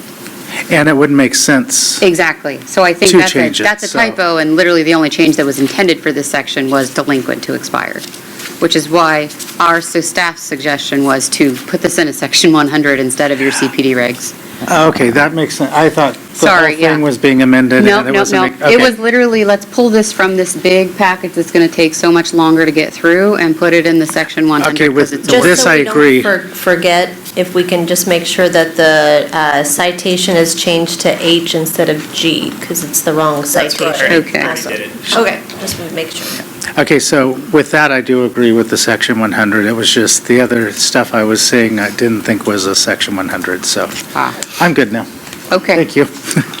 no worries. Okay, so that's out. Just out of this package. Okay.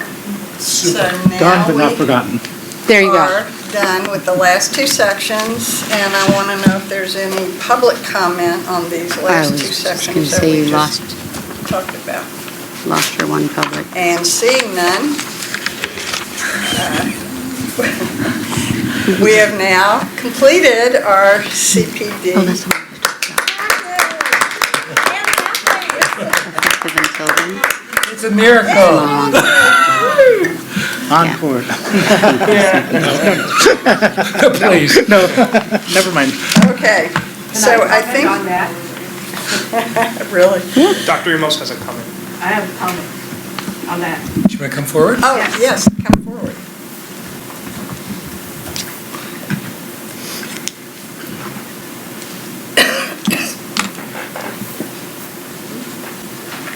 So first of all, Dr. Imos from CDCR, I'd like to apologize for not being able to be here this morning. I had to teach interns. So it went well, and as soon as the course was over, I got in the car, but it took a while. I wanted to say something about this process, and I'm really deeply moved by the level of communication and willingness from all the stakeholders to talk about and find the best solutions and work on these difficult problems and new things where there was a lot of angst and fear among a lot of our psychologists. I'm going to treasure this when I retire someday, this experience, and I really just wanted to thank you personally, but also in the name of CDCR, for all of your diligence and for the intelligent and insightful way this was handled. We really appreciate this. Thank you. Thank you very much. Thanks for your participation. Mm-hmm. It was my pleasure. Okay, we have now moved to agenda item number. Oh, did you vote? Motion? I think I need a motion and a vote, don't I? That's right, sorry, thank you. No worries. Motion. I would like to make a motion to take this package to the board with the modifications that we made today. Second. All right, so is there any more discussion about taking this package, continuing professional development, to the board, yeah, including all the changes and modifications that we made today? Any more discussion about that? The next, we'll bring. The June meeting, we will bring this topic to the board. The board's next meeting will be April 21st, but that's primarily to deal with legislation. It's just a 2-hour meeting. So the language that we worked on and the changes that we made both days will come to the June meeting. Your pathways will go to stakeholders first. Right, right. Yes. Oh, yes. Well, I didn't think we made changes yesterday Right. to CPD. Okay, you're right, you're right. Okay. Well, she said both days, that's why I was like, well, yesterday we just did pathways. That's right. Okay, Sorry. no worries. Okay, so we still have agenda item number 6. Oh, we do. I don't know why I wanted to get to this. It's okay, at this point. Okay, seeing no more discussion, we now need to take a vote. Did we have public comment? Everything's good? We just had public comment. So, Phillips? Aye. Horn? aye. All right, that passes. Unanimously. Unanimously. Okay, 2 years and a unanimous vote later. Okay. 6 years, that's when it started, yeah. All right, now we're ready for agenda item number 6, which is general review and consider updating the website's content, particularly around supervision and training, best practices and training guidelines. So I believe, Ms. Chung, are you going to Sure. lead us in that? Okay, so we're going to take a 5-minute break, and you can get situated and then lead us through this. Okay, no problem. Thanks.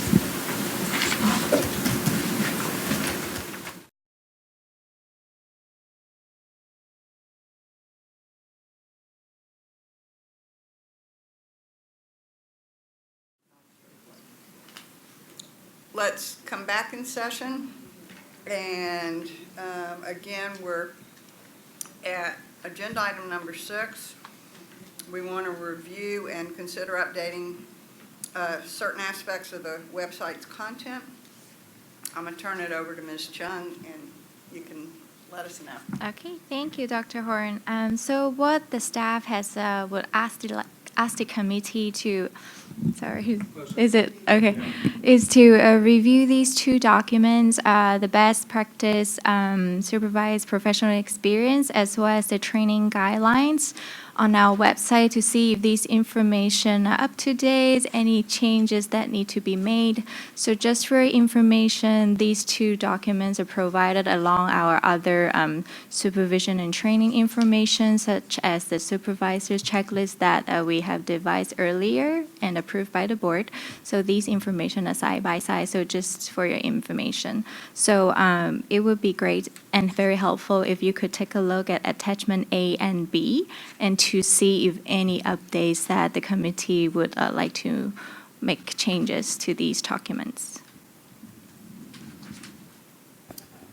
Just as a brief background on the training guidelines, I believe Dr. Linda Crow had brought this item to the board's attention a couple of years ago. The board took a look at it, said there was 2 components to it. There was an outreach and education component to it, and then there was also a licensing component to it because of the training guidelines. So we, as staff, recommended dividing the 2 items based on the committee mission.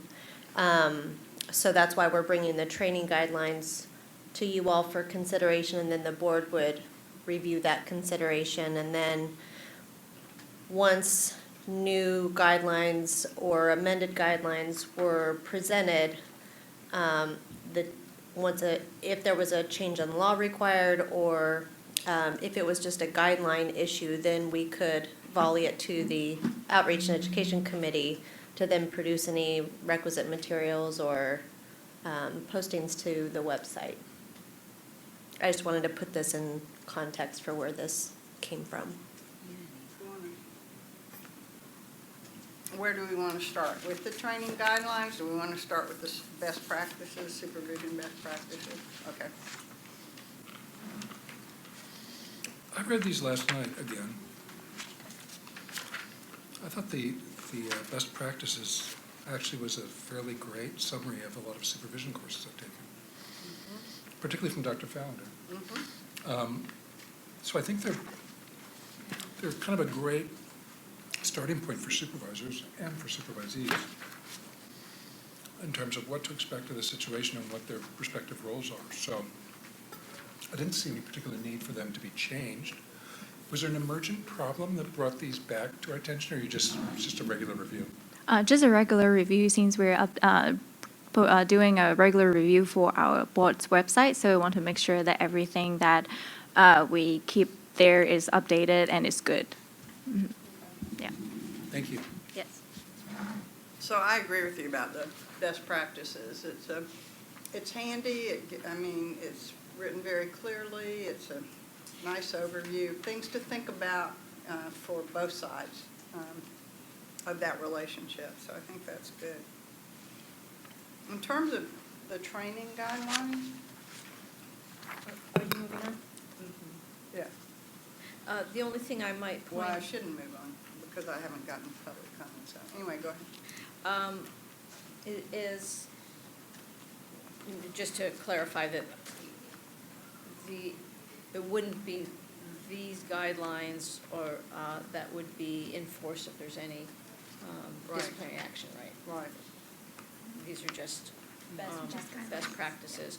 The only thing I might point out is in the first paragraph, where it talks about these best practices and acceptance standards that have been developed over time by the APA, APIC, and KPIC. Do you want to at all reference the professional standards within the community? Because if there were a disciplinary action, that's what the board, would essentially be using. That's the standard that you would say somebody fell below, is whatever the professional standard is, which would draw from these different sources from APA, APIC, KPIC, et cetera, but essentially you'd have expert opinion that says this is the professional standard. So do you think you need to do that, or are we just indicating this is from APA, APIC, and KPIC, and we're just keeping it separate from anything that the board might need if it were bringing a disciplinary action? So my thought was, Makes and sense. we may want to change it a little bit at the top and just say, here's how actually these came about. So some years ago, it was when we were first, I think, requiring that supervision course, or very shortly after that supervision course was required. And we also realized, I think, that a lot of people who were being supervised didn't know their rights, didn't know what should be happening, so we were just working with that all the different supervision guidelines and changing things and stuff like that. And so we went to these people who are experts in supervision, particularly Rod Goodyear and Carol Fallander. And when I say experts, I mean national experts. Both, I guess, California psychologists. Is Rod a California psychologist? I know Carol is, I but I can't don't remember. I know. know Carol is. So anyway, so they are like the acknowledged gurus in this area. So we asked them to create this just so we could put on, for everybody to kind of see, here's what you should expect and this and that and the other. So I think if we kind of explained it that way, these aren't our rules and regs, these aren't Enforceable standards. official, they're not enforceable standards. It's really educational information, basically, for you to have, for everybody to have on both sides. I see the document as being almost aspirational, Yeah. as opposed to setting out standards that we want to enforce Mhm. against people. I think we want to encourage people to do these, because these are the best practices in supervision. Right, It's not necessarily what the standard of care is relative to supervision. that's true. Not necessarily, could you repeat that? It's not necessarily the standard of care that the average reasonable professional would implement. These are more aspirational in terms of things we'd like to see people doing in the future, which some people are doing already, but not everybody. So maybe, again, we might want to do kind of an explanation of that. That's a little more educational in nature, and these aren't enforceable. They're just, pardon me for talking while I'm eating or eating while I'm talking. Well, they would be to the extent that if you wouldn't be necessarily enforcing these, but if there were disciplinary action brought and the board needed to establish that a licensee fell below the standard, you'd get expert opinion to that effect, and that expert might say, I looked at APA, I looked at APIC, I looked at KPIC, I'm aware of what happens in the community, and that's where the standard is, and that person either met the standard or did not meet the standard. So to the extent that they are consistent with the expert opinion about what the standard is, they're enforceable, but you don't say, here's this piece of paper, we're enforcing this. So how should we do this? So do we need to put some kind of caveat at the bottom of this saying that this is not an official and enforceable document? Or does the word best practice written twice at the top cover it? Well, I think that covers it. I think that if there were a challenge that these are essentially underground regulations and you're forcing a standard, I think the response is, no, this may be this is some of the information that goes into the decision about what the standard is, and that's established by expert opinion. Right. So what are you saying? No, I don't think you necessarily need to say that, because some of this may be relevant to that expert's opinion. Uh-huh. So, how does this appear on our website now? Just best practices? Is exactly what the word shows here. So you have supervision best practices, and then you have the heading, and then all the materials And are the then same. all of that? Everything, yes. Okay. So do we want a little paragraph just saying that the board asked some experts in the field to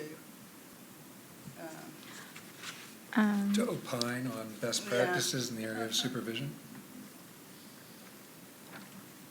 We, Does it say that the at the bottom? end, because at the end, if you flip the page 2, at the end, we acknowledged Oh, yeah. the expert who contributed to the this article. So, I'm sorry. We have, at the end, we have acknowledged the expert that contributed to the article. Yeah, what I do is either bold that, Okay. asterisk it, something, because right now it's like it's right part of trainees should always remember. And, I would recommend that we asterisk and italicize it at the bottom. I do think it needs to be a little more explicit in saying that this is a expert opinion about best practices. Because I don't think this necessarily represents, I don't know, but I don't think this is a testament to what the average reasonable professional would do, which is what the standard of care is, given that same set of circumstances. So, again, I think it's an aspirational document. I don't think we should give anybody the sense that it is an enforceable statement of what the average reasonable professional would do. so it's been there for years, also. So. Have we ever run into problems with this, where people have questioned this document or tried to use it in a proceeding? Or, okay, No. so maybe where it says maybe it's a non-issue. I think we're okay. Noreen's looking Yeah, puzzled. I think it actually confuses the issue a little bit to say this is aspirational, not necessarily what the reasonable person would do. I think that does actually confuse me a little bit, because I do think that if the board needed to seek expert opinion about that, and I've read enough cases to know that the expert says, well, I've looked at the APA, and I've looked at this, I've looked at that, I know what's out there in the community, I know what people do. If actually some of this actually mirrors what your expert would say, I don't think you want to put yourself in a position where somebody says, well, that's just like, if I were the best, the absolute best. I agree. Because you might have an expert that says, yeah, these are best practices for a reason. It's because this is what the community has decided is the standard. So, not being in the profession, I truly don't know. I just don't want to confuse the issue with saying, I may be drawing a distinction, but what I'm saying is, you're not saying this is your regulation and this is what you're expected to do. On the other hand, you don't want to say, gee, this is just aspirational, because your expert may say, this is part of it, because I looked at all of these same guidelines, and I know what's out there in the community, and that's what goes into my opinion as an expert as to what the standard is. What if we were just to say this is an expert, this is, For independent these experts have opined that these are the best practices in the area of supervision. And I think that. I think we can just that's make the sufficient. affirmative statement and not make any of the, I do, I think that would probably be sufficient, because some of these may indeed be the standard that an expert would say. I and it's, agree. it's distinct, Because- you're And you're I absolutely right. think- I think actually, we would expect in real life, I'm not saying this document, but I think a good supervisor is going to be doing these things, probably pretty much everything there. But that, I just want to be clear about this. That does not mean that's what the average reasonable professional does. There are lots of things that people do that are best practices that are not what the average person, what the average professional does. We should hope that people would move toward best practices, and that would become the prevailing standard in the community. On the other hand, experts have to say, what are people doing in this locality?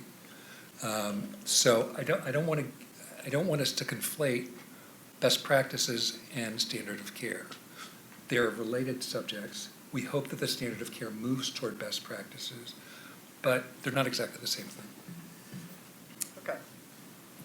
Okay, but we're not going to address that, not going to say anything about that at No, we're that just point gonna in say- time, but we are going to say, What was your suggested language, Ms. Sword? yeah. The best practices as described are meant to serve as guidance for individuals interested in supervision or who are going to be supervised, or something along those lines. I don't have a problem with that. Yeah, me either. And then, so that would come right after the board thanks and acknowledges Rodney Goodyear, Carol Fallender, right? Would you not just And want to? is CPA Division II, Mary Lee Nelson, well, she still contributed to this, but, Yeah. yeah. Okay. Would you not just want to have at the beginning, in between supervision best practices and the bold font top, just say that this is provided for informational purposes by experts within the field of psychology, and then just allow the article to be there and then thank them Yeah. at the I end? kind of like that, too. I think, because That's that nice. lets people know what's they're about to read, so I think And that way that's you're fine. not saying anything about these being the guidelines or Right. standard or anything. It's Yeah. just this is provided for It's informational for your purposes. information. Do you have that written down? No, but I'm going to keep saying it until I write it down. So we don't lose that great idea of yours, I Ms. know, Burns. Jay. Can you say it silently? And did we want to add the last paragraph after that towards the top, so it doesn't get lost down there at the bottom? So with whatever Cherie said, then the board thanks and Yeah, I acknowledges. think that's good. Let's put them right up at the top. Yeah. And then the best practices would just follow. Follow, they'll just follow, yeah. Great. Do y'all have that then over there? No, we're trying to remember my, We can always go back to the, Okay. go back to the webcast. Oh, okay. webcast. Ah, great. So did you Okay. hear we're going to move that last All right, paragraph? is there any I more thought about doing the, that too, so that So works. they want to do that. any public comment on the supervision guidelines, best practices? And seeing no public comment, I think you got our, go forward. Okay, now, training guidelines, which probably should have a different title at the least. This is a little, so where did this come from, these guidelines? A program of didactic courses to prepare psychologists mentioned in section blah, blah, blah, blah, blah.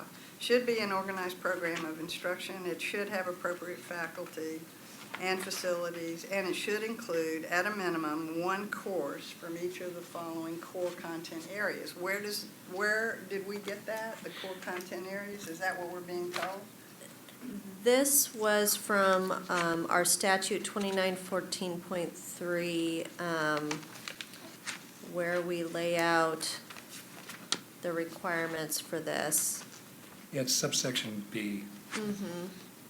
Basic education.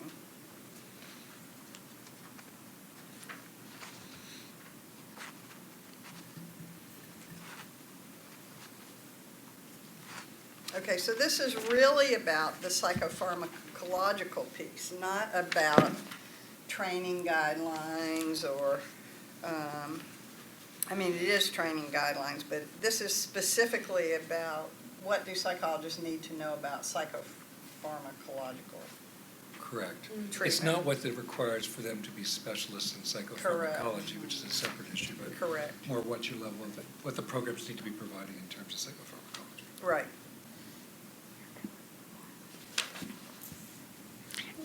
And Which what's, this says that, but when I read it, I didn't really know No, who this was it's aimed at. not, it doesn't follow, and I think we want to think about this. I don't know if we want to- Where do these core content areas come from?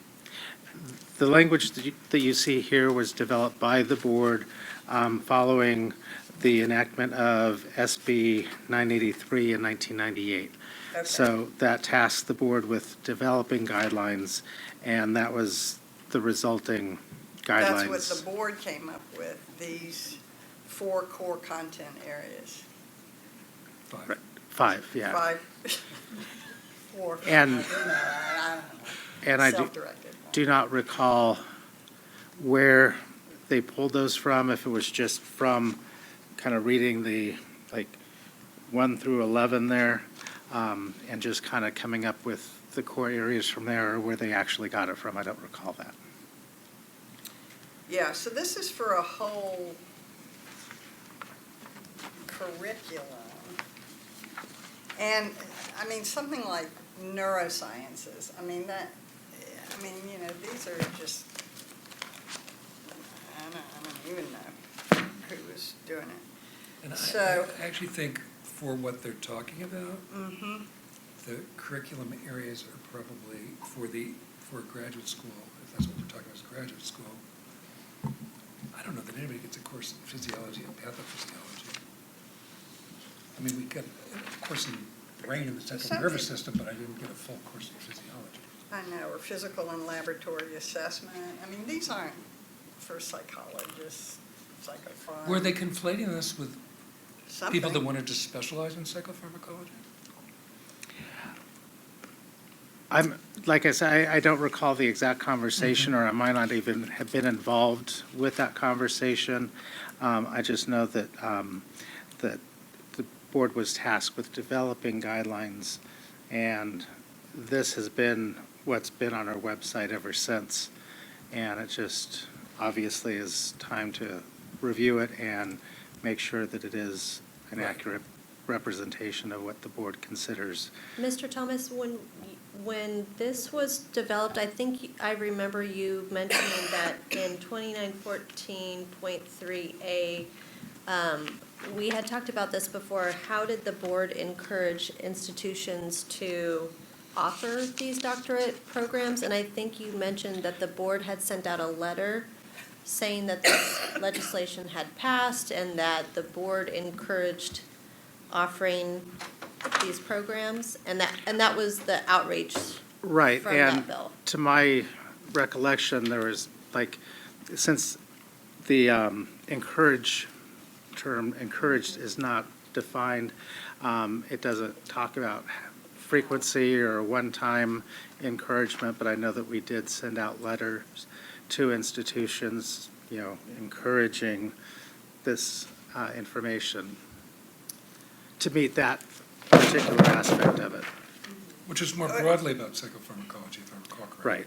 Right. So even if we just look at 2914.3, even that is better than what we put down here. And I mean, I don't want to say scrap this, but I mean, I think this isn't, I'm not sure what we're trying to say. Are we trying to say, if you're going to be offering this, here are the subject areas that you need to consider? Or are we saying, if you're going to have a program like this, we think you ought to cover these topics? And I would way more go to these topics that are listed actually in 2914.3 than what we've put here, because a lot of these are things I don't think psychologists, it's a little waste of time for psychologists. I mean, I think psychologists need to know how can you evaluate if somebody's having side effects, or, how, When do you know to when send do you somebody? know to send somebody? I mean, these are the things that psychologists need to know. What are drugs that are commonly abused? I mean, these are the things that psychologists need to know. We already are required to have, well, if we went to an APA accredited program, biological bases of information, of behavior and cognitive and affective. I mean, we're already required to have this just as part of our doctoral training. Most of us, by far the majority of licensed psychologists in California. So I don't think this is saying what we really intend to say or want to say. And I think we've been tasked to do something that's maybe a little bit bigger than just making a list of 5 subject areas. Right. Which is basically what it feels like. And I'm not criticizing the board at the time. I'm sure they may have spent a lot of time on this. But we probably should look at the APA's guidelines for training on biological Absolutely. basis of mental and emotional disorders. And I think some of these subject areas actually speak for themselves, so they could probably be reiterated. I don't think they need to be recrafted, but we should probably start with the APA guidelines, I would think. So maybe we want to put this document over to, it's a licensing committee issue. Maybe we want to put this document over to another licensing committee meeting. I think you're right. Where we'd have all the documents together so we can take a look at them. Because I don't feel like I can give good input at this point. No, not at this point, but this is not, I would say we're not going to probably end up with this, right? I mean, it's on the website now, but I think we're probably going to be looking at it a little bit differently, given what 2914.3 says. And by the way, that's not a criticism of It's not staff at or all. anything. This is really something we as a board should have done a better job Totally doing. isn't, yeah. And this was just basically staff reviewing our website and seeing Which- things that Thank need to be you. addressed. Yeah, this And- is great, so Thank you thanks for very doing that. much. I mean, this isn't about, it's totally not about anything. So we didn't know if you would look at it. Well, I'm glad you brought it to our attention, because Oh, I don't, yeah, we've because, got I a mean, meaningless this is like, document. oh, no, yeah, let's not be, how long has this been up there? Since 1998. 98. Okay, it's So a probably couple of time days. for a review. So we want to bring this back, Thanks. So I'm just sorry. quick question, would you want us to put this document, pull it off from the website for now, and then we would put a Yes. statement that it would be in review? And, okay, I will do that. Please, Sure. yeah. because it really doesn't make sense. Yeah, and so, and I mean, let's think, I mean, because now this means we're going to have a longer deliberation. We have to think about how we want to approach this. The members of the licensing committee may not be the best Right. people to That's what I'm have saying. input about this. So that's part of what we have to decide, I think, when it's brought back at the next licensing committee meeting. How do we want to begin taking a look at this? It's not my area, Not my area. not your area.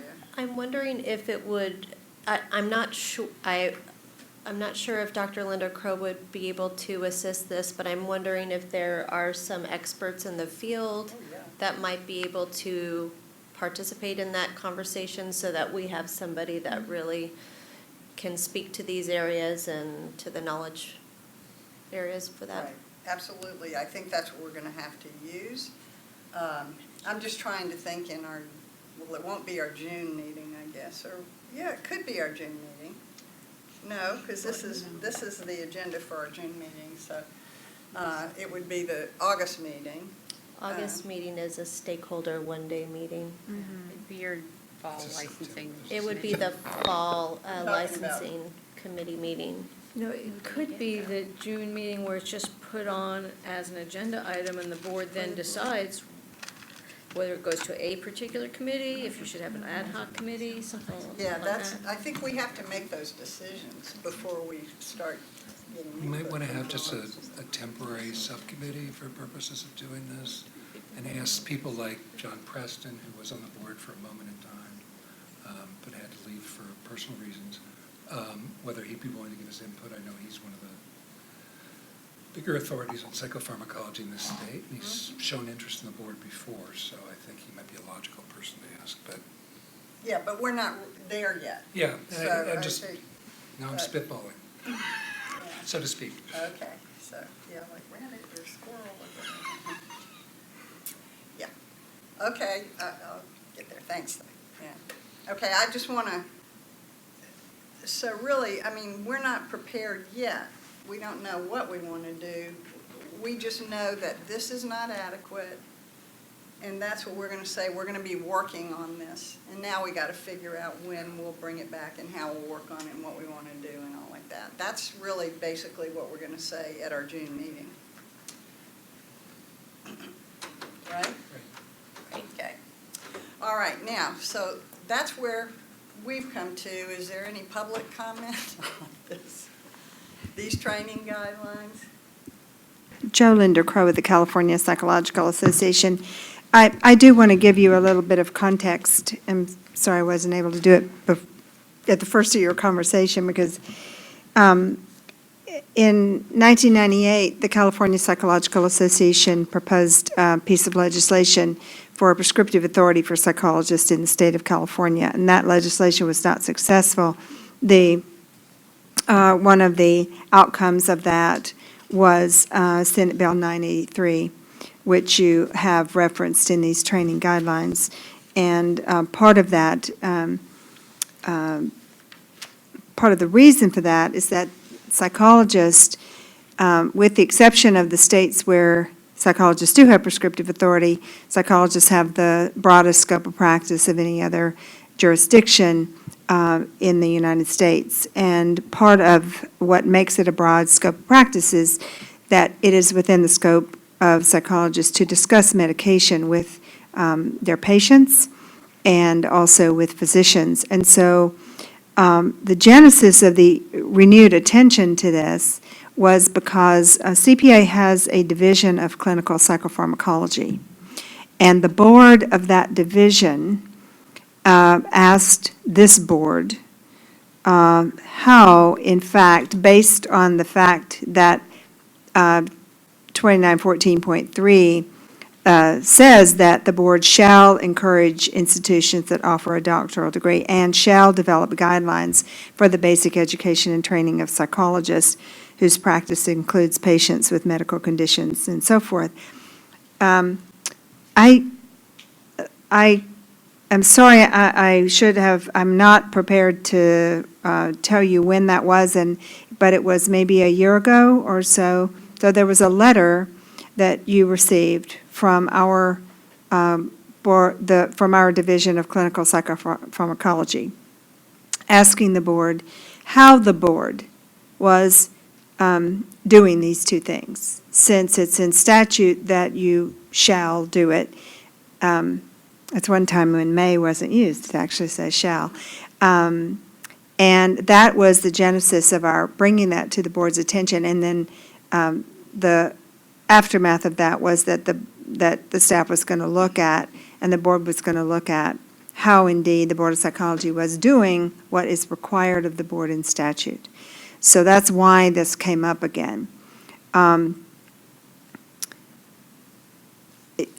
think part of the reason that our division raised it is because it is such an important issue, and one of the things that they had considered at one point was the possibility of encouraging like a mandated CE in that area. We didn't go down that path for obvious reasons, but that's how this came about. So we have experts at our beck and call if we want to do that, and I think the goal of it was to encourage more psychologists to learn about psychopharmacology, to be prepared to have those discussions with consumers, their physicians, and so forth. So that's the real context of why you're even looking at this right now. I think in the letter that our division sent, if I recall, it did outline the major areas that should be included in training for psychologists. A lot of that is based on the APA training guidelines in psychopharmacology. And so I think we already have a lot of that in place. And if we could locate, whenever that was, that letter from our division would be informative as you move forward. And certainly, yes, I would like to bring those experts to whatever, forum you want to use to do this. Because we're just trying to, I think, just that division, our division wanted to just find out what was being done to both encourage graduate programs to include training. For example, licensed professional clinical counselors are required to take a course in psychopharmacology. And not all graduate programs in psychology actually require a course in psychopharmacology. So part of it was to bring a renewed focus and shine a light on the fact that this is within the scope of practice of psychologists and how to make sure that they're well-trained in that area. So CPA is willing to help. We have lots of people that we can call on, and, whether it's an ad hoc group or whatever, we're happy to bring the right folks to the table. So I think this is something that, in our June meeting, I think that's when we'll, Sure. what we've discovered is that we really need to do that. Right. Do something. Right. Other than what it is. And- So we're going to take it off, we're going to take what's there off the website. Okay. And do we need to, do I need to bring that letter, do I need to find that letter, or can the staff locate that letter that was sent? Can we bring it to the June meeting? It was agendized at a former board Yeah, I meeting. remember that. Then we Yeah. might be able to find it if it was agendized at a previous. What'd you say? If it was agendized at a previous board meeting, we might be able to find that materials, so. And I can look too, because I think I was the one who ended up sending it on behalf of the division, so. Great. My recollection was that it was in the materials we received. Yeah. Yes, I think So it was that- definitely in that'd be the, great. in the That'd book. be great, yeah. Okay. So we'll have, when we talk about this in the June meeting, we'll not only have this and the guidelines or training guidelines that we have right now, but maybe if we had that letter, we can add to the. Because I think in the letter, they actually outlined the various aspects. I don't know whether any of this, you're saying this language was already developed, so you didn't develop any new language based on that, based on the recommendations from our division? Right. Okay. What we did is we looked at our website based on that, saw that this, the current guidelines had been on there since like circa 1998. Okay. And realized that it needed to be looked at and updated. Okay. I think, again, one of the main questions that our division had was, how is the board encouraging graduate programs to do this training? They really just were, more than anything, wanting an answer to that question.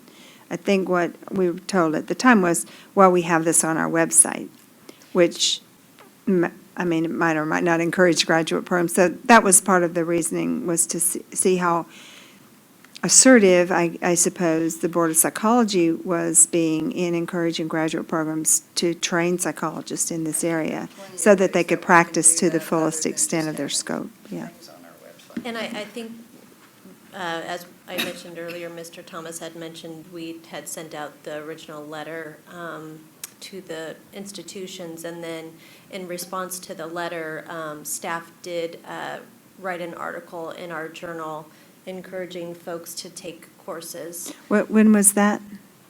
It was right after the meeting. Oh, okay. So whenever that meeting was, it Right. was the next What's a month? newsletter. Right, whenever that was that we can't Yes. remember. And I think Ms. spring Everhart wrote 2015? the article and said that it could count towards the 36 hours. So we did do something in response to Right. how are we And that was encouraging. partially based also on the letter that our folks sent, I think. And then you're Yes. saying you also asked, you did a survey, you're saying? No. Oh, you sent a We letter did a out. newsletter article Okay. encouraging folks Oh, I see what you if they mean. wanted to use part of the hours to count towards their CE, that they were encouraged to do so. And so Okay. it was just a Oh, follow-up. that's right, I remember that. Okay. Thank you. So we'll fill out this particular part of this item on the agenda for our June meeting, board meeting. All right. I think then we are done with the agenda items except for the last one, which is recommendations for agenda items for future licensing committee meetings. Is there anything anybody wants to put on our agenda for a future licensing committee meeting? Okay. So seeing none of that, Dr. Phillips? Yes, I just wanted to say that I had a wonderful experience presenting it to the Division II conference with Ms. Cheung, and what an exceptional job she did representing the board at that event. That's great. Thank Thank you. you. Thank you. Yes. And just as a reminder, I know I said this a little bit earlier, but the next licensing committee meeting will be a stakeholder meeting. So it will be a facilitated licensing committee that will be facilitated by the solid unit here with the Department of Consumer Affairs. We will be presenting the pathways to licensure language, the statutes and regulations.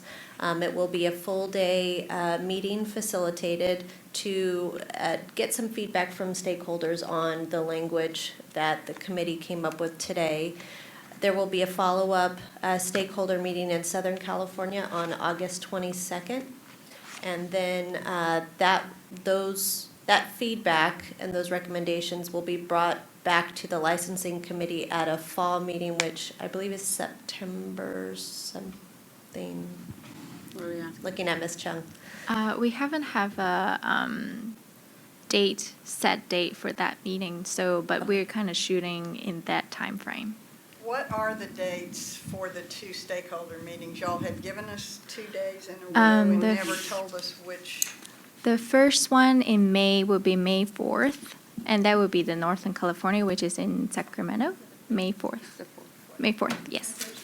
Wait a minute, wait. Yes, stakeholder meeting. And then the second stakeholder meetings is in August 22nd. May 4th, August 22nd? Correct. And those are the full day? Yes. Yes. It'll be full-day facilitated meetings.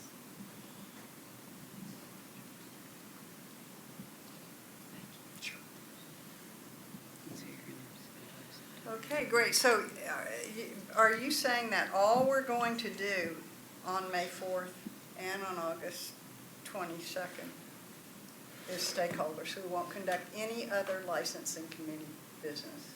Okay. All right. If we need to have a teleconference to do any kind of closed session items, we can work with the two of you to schedule that meeting, but we will need all that full day to just be on the language. Okay. All right. Anything else before we call this meeting to an end? Till we adjourn? So do we have to move to adjourn, or do we just adjourn? We can just adjourn? Okay. Oh, I think we should adjourn, don't you? I did. It's just you and me, right? Yeah, that's Okay. right. That's right. All right. Did you do closed session at all, or did you not? I'm double checking. We did that yesterday. Oh, did you have more information? No response, so Okay. it'll have to be at your next closed session. Thank you. Okay. All right. Meeting's adjourned. Good job.